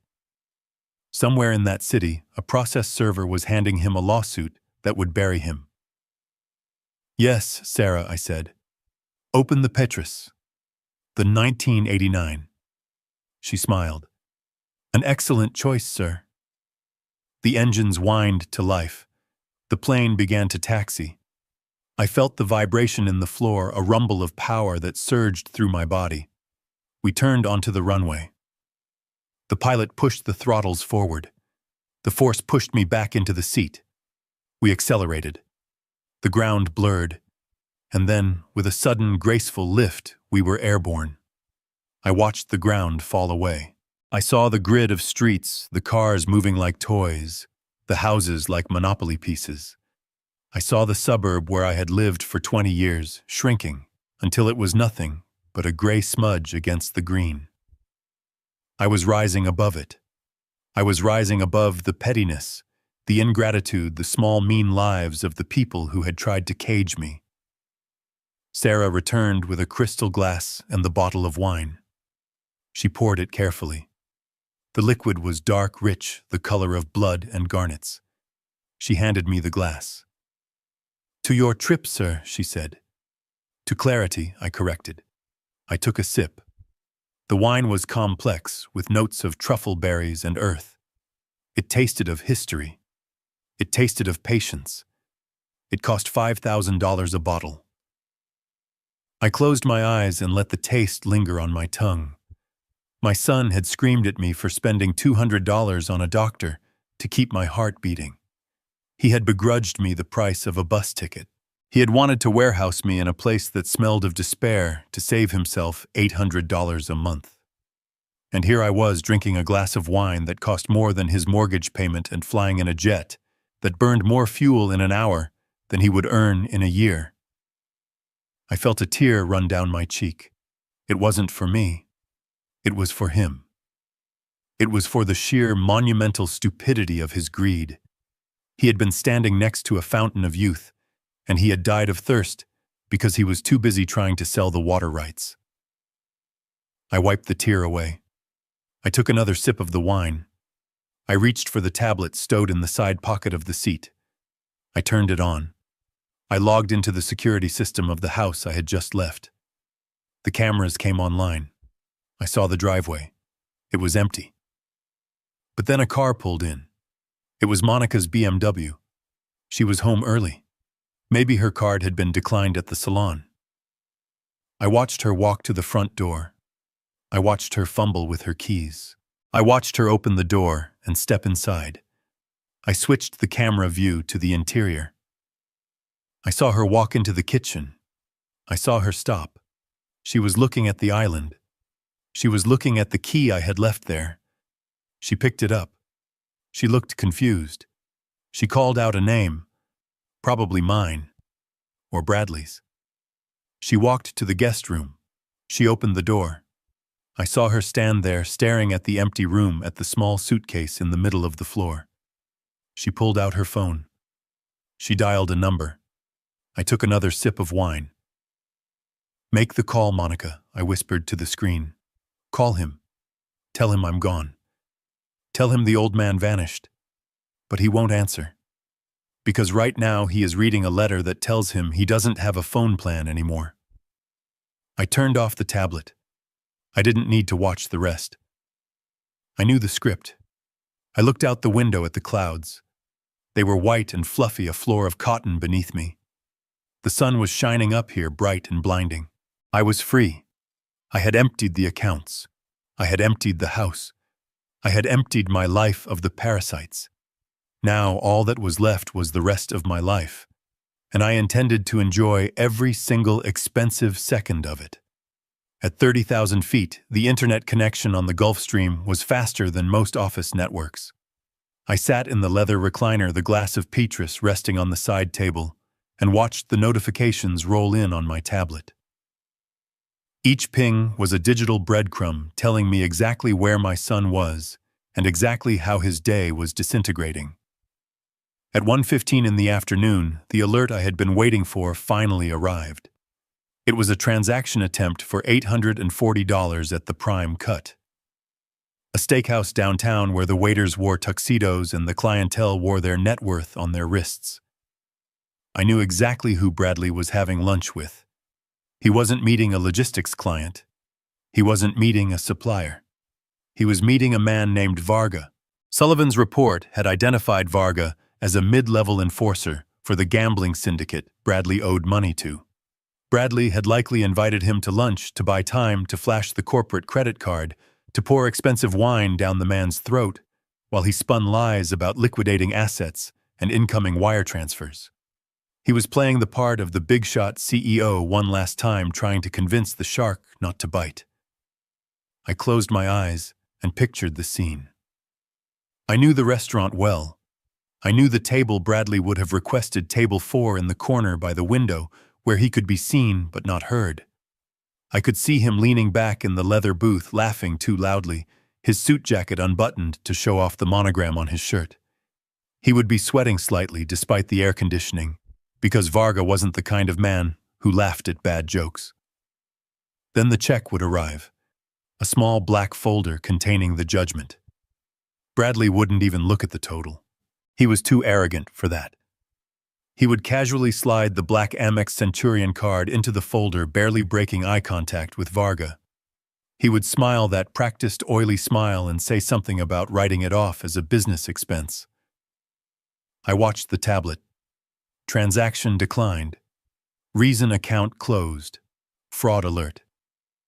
The waiter would have walked away with the folder. He would have gone to the terminal at the server station. He would have swiped the card. And then he would have frowned. He would have tried it again. Maybe he wiped the chip on his apron thinking it was a smudge. He tried a third time.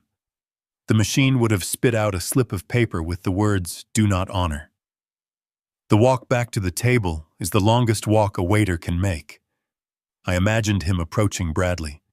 He wouldn't want to embarrass a regular customer, so he would lean in close, whispering discreetly, "Sir, I'm afraid there is a problem with the card." Bradley's reaction would be immediate indignation. He would scoff. He would speak loud enough for Varga to hear, trying to perform dominance. "Don't be ridiculous. It's a Centurion. Run it again." The waiter would apologize. "I did, sir. It says do not honor." "Do you have another form of payment?" I saw the second notification pop up on my screen 2 minutes later. Transaction declined. Visa Corporate Infinite. Reason card canceled. This was the moment the sweat would turn cold. Bradley would be fumbling with his wallet now. The smile would be gone, replaced by a tight, confused grimace. He would pull out the Visa. Try this one. It must be a chip error. Varga would be watching. He wouldn't be eating anymore. He would be staring at Bradley with dead, shark-like eyes. A man who can't pay for lunch definitely can't pay a $500,000 debt. The waiter would return again. the shake of the head, the second decline. Now the panic sets in. The real panic. The kind that constricts the throat and makes the room spin. Bradley would be digging deep into the leather slots of his wallet. He would bypass the corporate cards now. He would reach for his personal debit card. The one linked to his savings. The one he used for his secret life. He had $40,000 in there yesterday. Plenty to cover a steak lunch. He would hand it over with a trembling hand. Just use my personal card. The bank must be updating the corporate system. I waited. The tablet refreshed. Transaction declined. Personal debit. Reason insufficient funds. Current balance $0. That was the kill shot. I imagined Bradley staring at the little machine the waiter had brought to the table. He would be staring at the word declined. He would pull out his phone. He would open his banking app, his fingers slipping on the screen because they were slick with grease and fear. He would log in. He would see the grayed-out boxes where his money used to be. He would see the corporate accounts vanished. He would see his personal savings showing a row of zeros that stretched into eternity. He wasn't just broke. He was erased. Varga would stand up then. He wouldn't make a scene. Men like Varga didn't need to scream. He would button his jacket. He would look down at my son, who was currently hyperventilating over a piece of plastic. You said you had the money, Bradley Varga would say softly. You said the house sale was a formality. But you can't even buy me a steak. It's a mistake, Bradley would stammer, his voice cracking. It's a glitch. My father, the bank, I can fix this. You have 24 hours, Varga would say. After that, we stop being polite. Varga would throw a $50 bill on the table for his share of the drinks and walk out, leaving Bradley alone with the bill, the waiter, and the ruin of his life. Bradley would be sitting there, the unpaid check for $800 staring him in the face. He couldn't pay it. He literally didn't have the money. He couldn't call the company accountant because the company didn't exist. He couldn't call Monica because she was spending money she didn't have. He couldn't call me because he thought I was packing a suitcase for the nursing home. He would have to do the unthinkable. He would have to leave collateral. I pictured him unclasping the Rolex Submariner from his wrist, the watch I gave him when he graduated business school. He would hand it to the manager, his face burning with a shame so hot it could melt steel. I'll come back for it, he would lie. I just need to sort out a wire transfer. He would walk out of the restaurant into the bright afternoon sun. He would reach for his car keys. He would walk to the parking garage where he kept the Range Rover. But the Range Rover wouldn't be there. I had instructed Sullivan to have the repo team waiting. The lease was in the company name. The company was in default. The GPS tracker would have led them right to him. Bradley would stand in the empty parking spot. No car, no money, no company, no friends. He would have to walk. He would have to walk through the city in his expensive suit, sweating, terrified, broke. He would have to walk to the office to figure out what was happening. But when he got to the office, he wouldn't find answers. He would find a process server waiting in the lobby with a stack of papers that weighed more than his conscience. I took a sip of the Petrus. The wine tasted like victory, but it had a bitter aftertaste. It was the taste of knowing that my son was currently feeling the same helplessness he had tried to inflict on me. He was standing on the precipice, and for the first time in his life there was no safety net. There was only the long, hard fall. I set the glass down. The tablet pinged again. Alert security system. Front door breach attempt. User Bradley. Access denied. He hadn't gone to the office. He had run home. He had run to safety. But safety had changed the locks. I zoomed in on the camera feed from the front porch. Bradley was there. He was banging on the door. He was shouting. He looked like a madman. His tie was crooked. His hair was wild. He was punching the keypad, trying his code over and over again. Invalid code. Invalid code. Invalid code. The house stood silent and impregnable. He was locked out of the kingdom. I watched him collapse onto the front step, burying his head in his hands. He was crying. He wasn't crying because he was sorry. He was crying because he was caught. He was crying because the toy had been taken away. I turned off the tablet. The show was over for now. The intermission was finished. The final act was about to begin, and it wasn't going to be a tragedy. It was going to be a lesson. I reclined the seat. The hum of the jet engines was a lullaby. I closed my eyes and drifted off to sleep, leaving my son on the doorstep of the life he used to own, waiting for a door that would never open again. I watched from 30,000 feet as the final stronghold of my son's arrogance crumbled.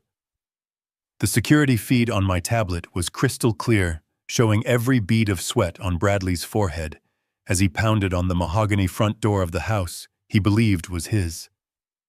He looked like a man possessed, his expensive suit disheveled, his tie pulled loose, screaming at the wood and glass, as if volume alone could override the digital locks I had reprogrammed.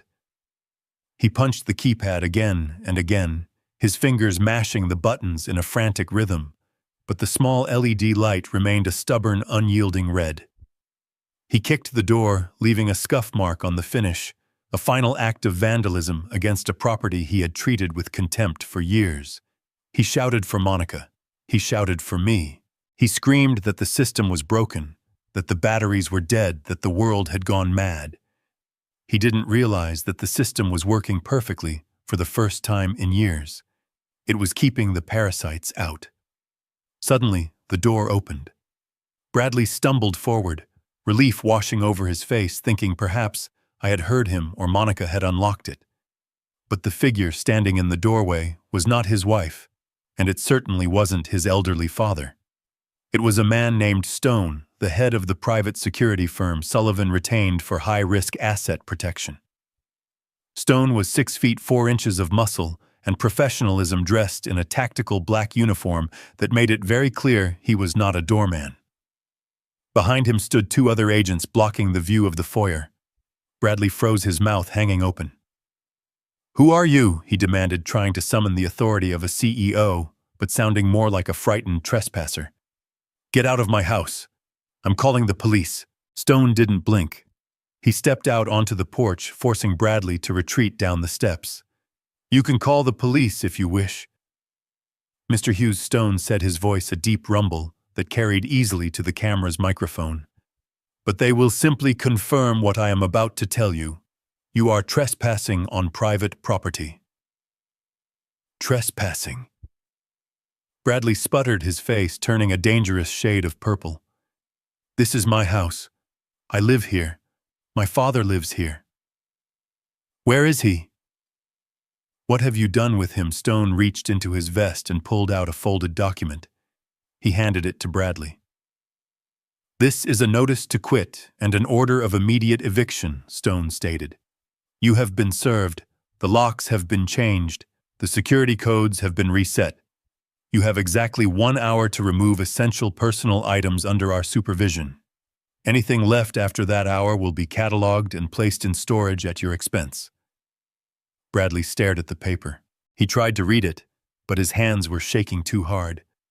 "This is insane," he yelled, tearing the paper in half and throwing it on the ground. "You can't evict me.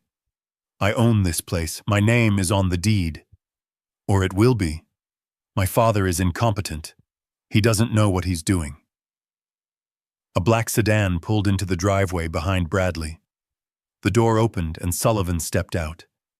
He looked immaculate, calm, and utterly lethal. He walked up the driveway, stepping over the torn eviction notice as if it were a piece of trash. "Your father knows exactly what he is doing," Bradley Sullivan said, his voice cutting through the humid afternoon air. "And for the record, your name is not on the deed. It never was." Sullivan Bradley gasped, looking at the lawyer as if seeing a ghost. Thank God. Tell these goons to leave. My father he's having an episode. He's disappeared. I need to get inside to find his medication. Sullivan stopped in front of him. He didn't offer a hand. He didn't offer comfort. He opened his briefcase and pulled out a thick file bound in red tape. Your father isn't having an episode, Sullivan said coldly. He is having a moment of clarity. And as for the house, let's be very clear about the legal standing here. Sullivan pulled out a document and held it up for Bradley to see. It was the original deed of trust. This property is owned by DL Holdings, a subsidiary of the Douglas Trust. Sullivan explained, speaking slowly so the reality would sink in. You, Bradley, are listed as a tenant at will. That means you live here solely at the pleasure of the trustee, and as of 9 o'clock this morning, that pleasure has been withdrawn. Bradley stared at the document. But I'm the CEO. The company pays for the house.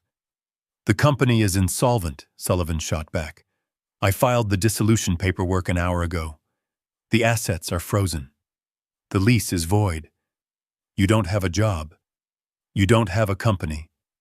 And you definitely don't have a house. At that moment, a taxi screeched to a halt at the curb. Monica got out. She looked frantic. Her hair was messy, her makeup smeared. She had clearly tried to use her credit cards and failed. She ran up the driveway, her heels clicking on the pavement, ignoring the security guards and rushing straight for Sullivan. What is going on? She screamed. My card was declined at the spa. They cut up my card in front of everyone. And now I can't get into the gate. Why are these men here? She looked at Bradley, waiting for him to fix it, waiting for him to yell at someone and make the money flow again. But Bradley just stood there looking at the ground, the weight of his failure crushing him. Tell her, Bradley, Sullivan said softly. Tell her who really owns the house. Tell her who really paid for the spa treatments. Bradley didn't speak. He couldn't. Sullivan turned to Monica. Mrs. Hughes, you are being evicted. Your husband has embezzled over $2 million from his father's company. He has committed fraud. He has raided the employee pension fund. And because the gravy train has finally derailed, you are now homeless. Monica's face went slack. She looked at the house, at the windows where she had planned to build her studio, at the garden she had used as a backdrop for her social media photos. She looked at the security guards who stood like statues blocking her entry to the life she thought she deserved. But, Douglas, she stammered, he's just an old man. He does what we say. We were going to move him. We had a plan. Sullivan laughed, a dry, humorless sound. Douglas is the man who built this city while you were still learning to tie your shoes. He played the part of the fool to see if you had any decency. You failed the test. Sullivan threw another packet of papers at Monica's feet. These are the divorce papers, he said, though he was bluffing slightly, merely delivering the financial ruin that would inevitably lead to it. Or rather, the asset seizure notices. The bank is repossessing your car, Monica, and your jewelry, and anything else purchased with stolen funds. Monica let out a wail that was pure, unadulterated selfishness. She didn't ask about Douglas. She didn't ask about the employees who had lost their pensions. She screamed about her things. My studio, she shrieked. My brand. You can't do this. Sullivan checked his watch. You have 45 minutes left to collect your essentials. I suggest you hurry. Mr. Stone here is very punctual, and once the time is up, the doors are bolted. He stepped aside, gesturing to the open door where the guards waited to escort them. It was the ultimate humiliation. They wouldn't be allowed to roam freely in the home they had treated as their kingdom. They would be watched. They would be monitored to ensure they didn't steal so much as a silver spoon. Bradley looked up at Sullivan, his eyes red and wet. Where is he? He whispered. Where is my father? Sullivan looked down at him with a mixture of pity and disgust. He is enjoying his retirement, Sullivan said. He asked me to give you a message. Bradley waited, a flicker of hope in his eyes. He said he hopes you learn to appreciate the value of a roof over your head now that you have to pay for it yourself. Bradley flinched as if he had been slapped. He walked past Sullivan, head down, defeated. Monica followed him, still sobbing about her injustice. They walked into the house flanked by security guards, not as owners, but as intruders being purged. I watched on the tablet as they disappeared into the foyer. I saw them walk past the grandfather clock. I saw them walk past the guest room where I had left my empty suitcase. They were walking into a life of ruin, and I was flying away from it. I closed the video feed. The connection severed. The screen went black. It was done. The house was reclaimed. The leeches were removed. I looked out the window of the jet. The sun was setting, painting the sky in shades of purple and gold. I took a deep breath. For the first time in 10 years, I didn't have to worry about protecting my son from himself. I had let him fall. And the silence that followed was the most peaceful sound I had ever heard. The sun didn't just set on my son's empire that evening. It crashed into the earth with the violence of a falling star. From the comfort of my jet soaring above the Atlantic, I could only imagine the silence that descended on the cul-de-sac as the heavy oak door of the house clicked shut and the automatic deadbolts engaged with a final mechanical thud. Bradley and Monica stood on the pavement, surrounded by a pathetic scattering of Louis Vuitton suitcases and hastily packed cardboard boxes. They were the kings and queens of nothing, ruling over a kingdom of asphalt and gravel. The humiliation wasn't finished. Sullivan was thorough. As they stood there debating who to call, the distinct grinding whine of a heavy diesel engine turned the corner. It wasn't a limousine to whisk them away to safety. It was a flatbed tow truck painted in the garish yellow of a repossession agency. The driver, a man who likely had more integrity in his grease-stained pinky finger than my son had in his entire body, didn't even speak to them. He simply checked the VIN number on Monica's BMW, hooked the chains to the axle, and engaged the winch. Monica screamed. She threw herself at the door handle, clawing at the window as if she could physically hold the car back. She screamed that it was her property, that it was a mistake, that she would sue. The driver didn't even look up. He lifted the car, the suspension groaning in protest, and drove away, taking their last means of escape with him. They were left stranded in the gathering dark, two figures illuminated only by the streetlights they used to think they owned. They had to walk.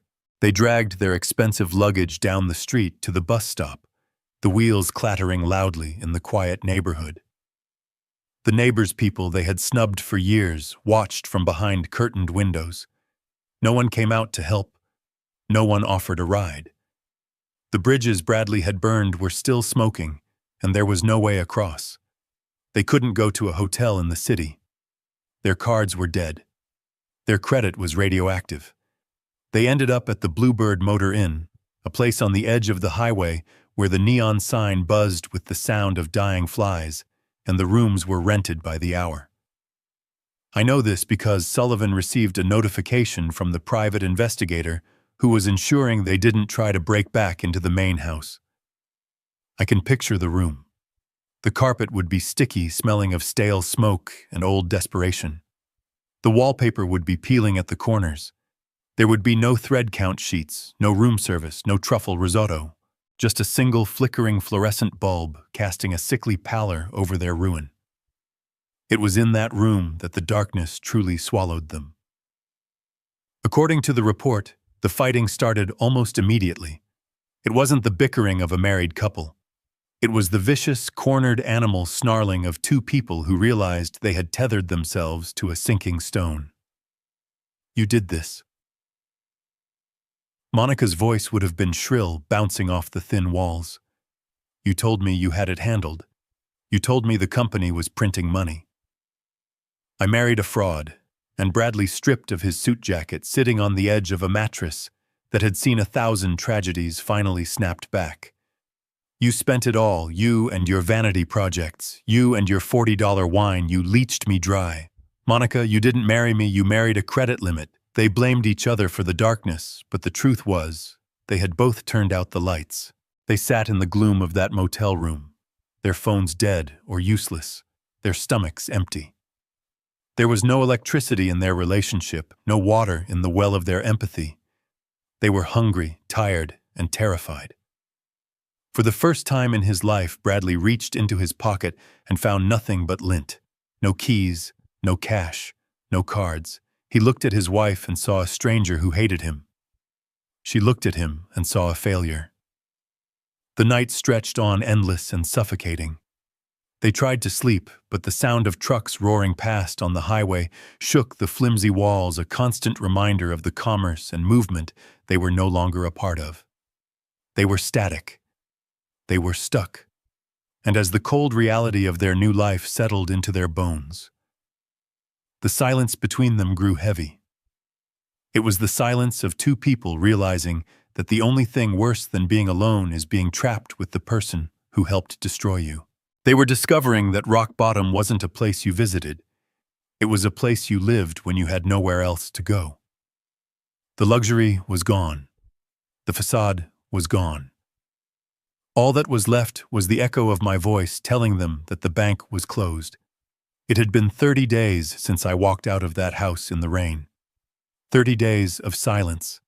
30 days of watching the sun rise over a turquoise ocean instead of a gray suburban street. I was sitting on the terrace of my villa in St. Kitts, the trade winds cooling the air, a glass of iced tea sweating on the table next to me.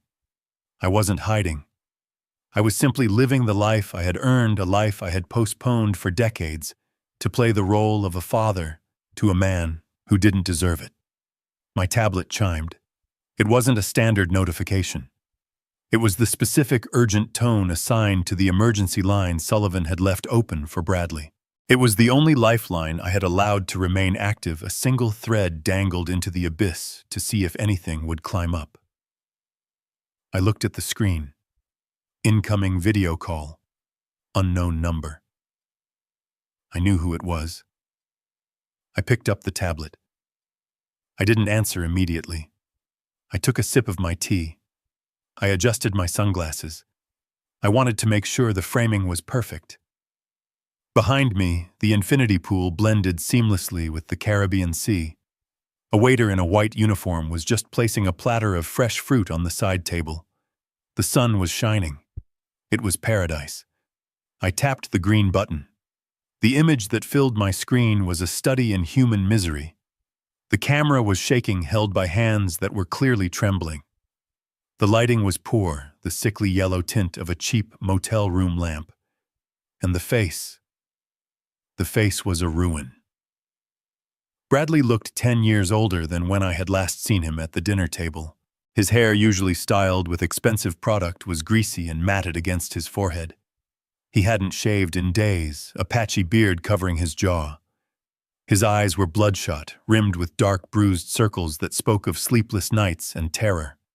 He was wearing a t-shirt that looked stained and stretched at the neck. Behind him I could see the peeling wallpaper of the Bluebird Motor Inn. I could see a pile of dirty laundry on the floor. I could see Monica sitting on the edge of the bed, her head in her hands, her once perfect posture slumped in defeat. Dad Bradley's voice cracked. The audio was tinny, distorted by the poor connection on his end, but the desperation was high definition. "Dad, is that you?" "Oh my God."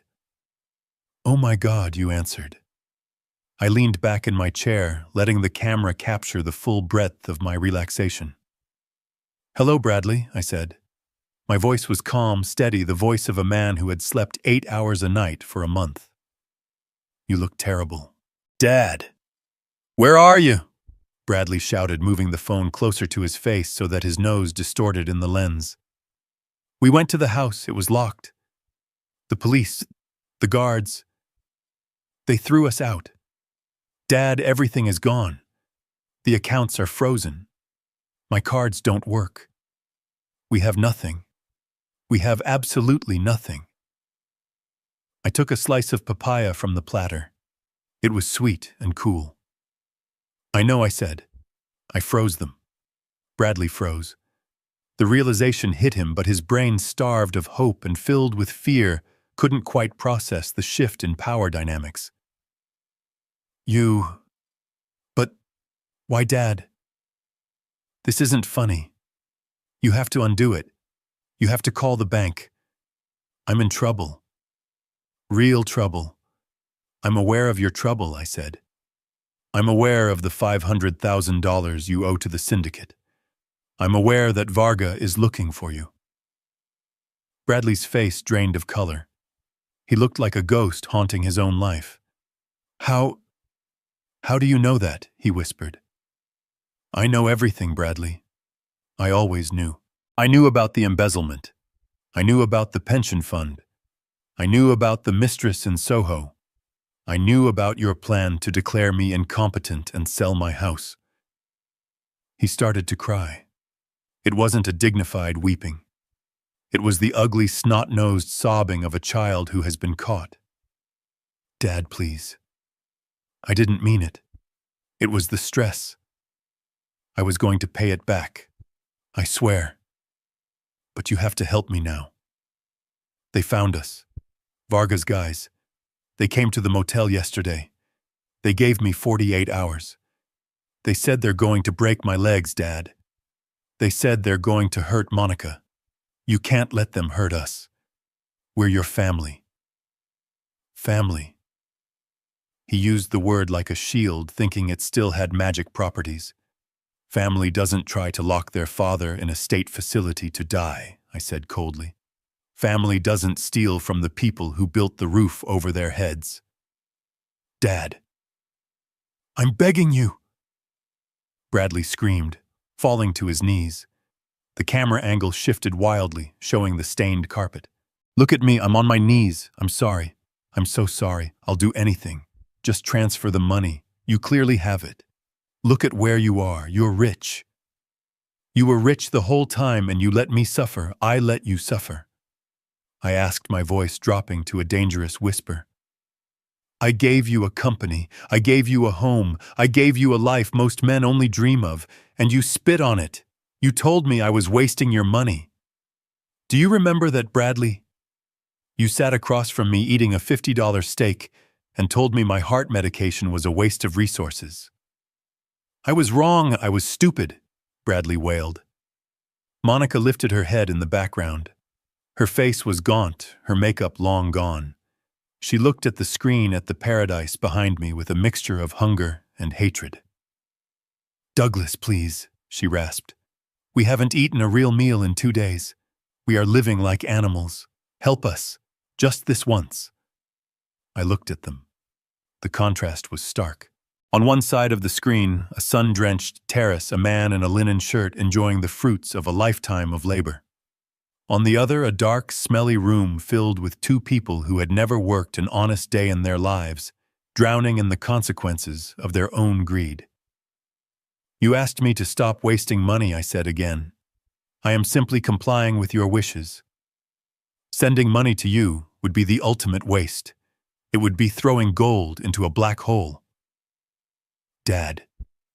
They are going to kill me, Bradley shrieked, pressing his face into the camera lens.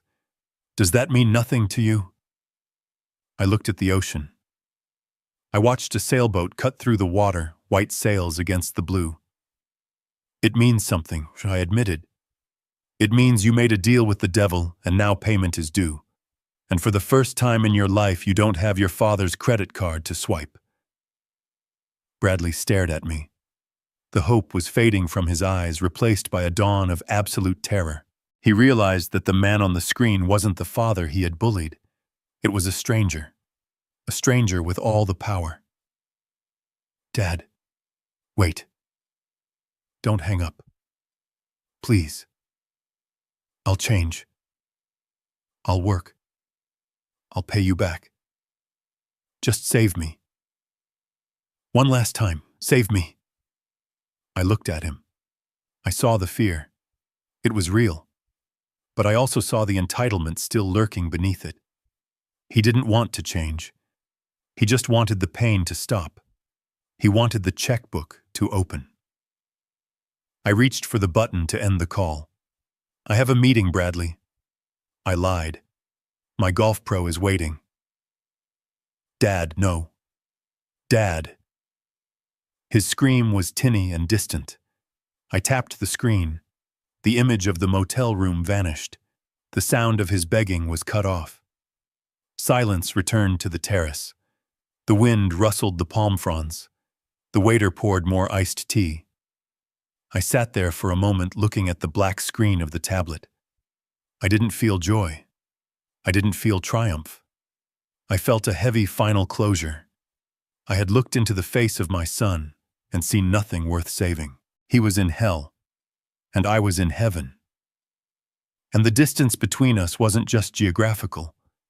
It was moral, and it was a distance that could never be bridged again.